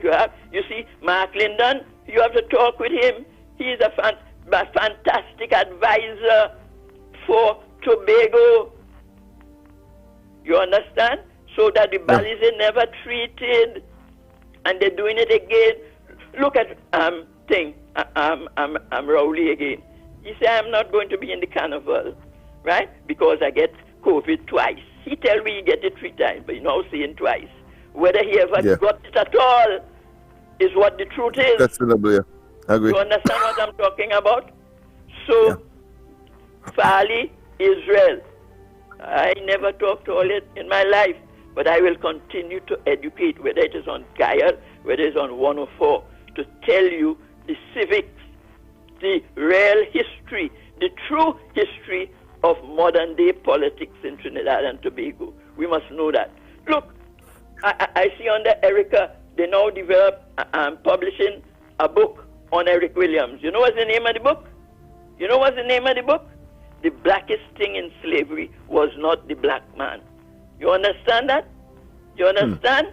When Williams said in Inward Hunger, page 311, all these young political scientists and them in UWI, go and do that. Go and take up Williams' book and see how he betrayed a lot of what he wrote. You understand? How could you say the blackest thing was not the black man? What the black people put in? But then Eric Williams' great-grandfather was who? Bossier. Bossier in Maraval Estate. You understand? And we must understand these things. Let me tell you something. When Vincent Lass was Minister of Housing, he is the man who say John Towers, he gets fight down in the cabinet, but he's a strong man, and he maintain. You understand? He maintain, and that's why you have John Towers today. He had the plan to change all that, not like Rowley. Rowley come down on George Street and Duncan Street when he was Minister of Housing, and he say he's going to break down all this, right? What they want to do. Bulldoze was the thing. Yeah, bulldoze the area. Yeah. That's what they want to do. And it's the same Hazel Smith was the leader, run him out from there. We must know. Then after he went and he interfered with Blitz Village, which when he was undermining Manning, Blitz Village, right? He went and they started to bulldoze. He went down by Lady Young, car plant down there, had some squatting. Bring police with SLR, 1 point of SLR straight to my chest. You understand? This is all part of that history. We must never forget the Belize was in office and power from 56 to 86. What foundation did they lay down in this country? The car loans racket was the same thing, the first set of corruption. Then we had Soditeg with Mount Hope. And incidentally, look what happened in this country. In 2005, John Rahel, as the Minister of Health, he talked about the cancer center that they were building there, right? The oncology center in Upper Mount Hope. Yeah. Say it would have been done within 4 years, right? The foundation had done, money done. You know, quite recently they come and take down the whole big signboard. So they done with that, you understand? And people dying with cancer when we would have been the leading light, also with the experts in this region of Cuba.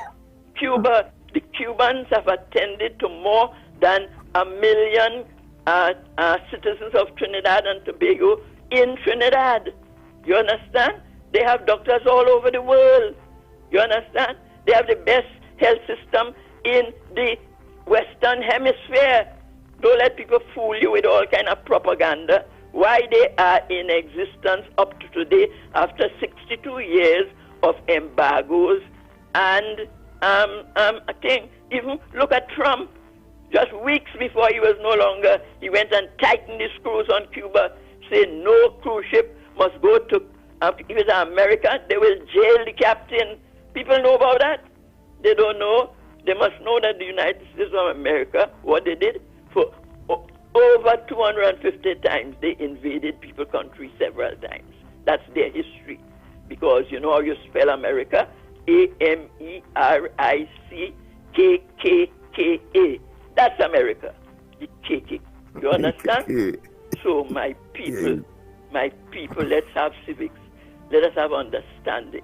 Don't study about the people are ready and the people. The people don't tell you when they're ready.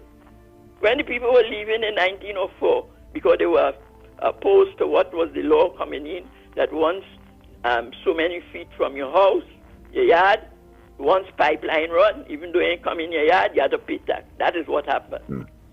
And they decided to go to the Red House, not to burn it down. They went to get in, but then the governor implement a regulation which says you can only attend Parliament by written invitation, and he ain't giving none. And when the people reach that and realize, you know, when they come, the police them say, where's your invitation? No invitation. And that gets heated and so on.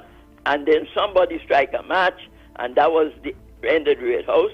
The white governor take off in his buggy and go on straight up where Madam is there, who can't even call the names of the Hindu festival and religion in a proper. She look at Sanatan and call it Satanists. You understand? You understand? That is what we're talking about, right? But this king, that the whole conspiracy with Ellis Clark and Eric Williams, with the Republican Constitution to make the office of Prime Minister. You all get the clip when Rowley say, the buck stops with me. You understand? But when they ask him, you know, right? You're wasting my time. We're asking me questions for. He say the buck stops with him because the Constitution say that, right? And that is why the referendum, people sign up the referendum. We have to change the Constitution, right? H.O.B. Wooden, he had the first one on the examining the Constitution, and he talked about a mix of first past the post and the proportional representation. What was Williams' response? Oh no, proportional representation will spell the demise of the Balizi. You understand? So they know that. They're not about real democracy, right? We live in today to see an Indian Hindu is the Prime Minister of Britain, right? But the white people are going to pressurize him. You mark my word. They already say his wife was involved with some tax fraud because they didn't want him, but they had no choice because Boris realized he would not have won. And I just talked these things early up front. I said Truss would not make a month. Well, she make 45 days. And I just talk it for programs like this, right? So it's civics we must understand. we have to done with the king, because the people go done with the king. I may not be around, my better life might leave me, but I know the ants will come and tell me, all right, what? Tell me that Britain no longer have a king or a queen or wherever it is. It's happening. Because India say, we want back with diamonds from the crown. Africa say, that 2-ton gold carriage you have there, that gold come from Africa. Look at cobalt. The most important thing with you, right, with lithium, we should have been manufacturing lithium batteries. I told that to the Standing Committee on Energy. Kublal Singh was there, Peter Vine was there, a brother from there, was 5 of us. And I presented, my presentation was about solar energy, right? And also going into lithium batteries. Everything now is actually lithium batteries, right? Lighter and keep the charge longer. And that is where we should do. No smelter. We succeeded. A determined number of citizens stopped the smelter. We would have been paid because they were putting a smelter with the most toxic chemical you could think of, called the spent point lining. Thank you. Indeed. Thank you, Captain. We're going to go for a break and come back. You have to go for a break? Okay, people, we go for a break. And, well, of course, it's 9 o'clock, my friend, so I think we have come to the end of the program. I don't think anyone is at the studio. No one is there yet. Okay, so we may just have. So let's go for the break, and if things do not develop as expected, certainly we will be back with you. So we go for the break, and when we come back, more if we can.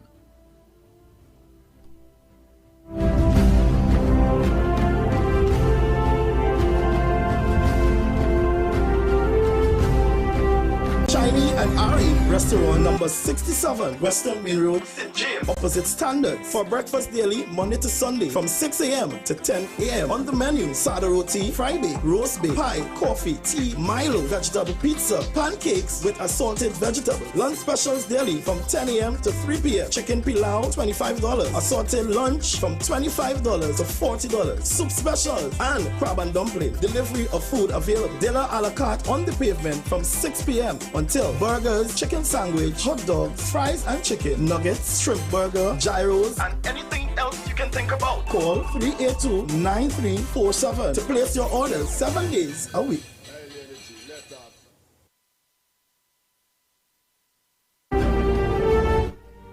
Okay, I've heard word that Robert Amar is in the studio. This is the end of the Ground Report. Lennox Smith. Okay, so this is the end. Thanks for listening and watching online. And we'll see you guys tomorrow. Have a good one, guys.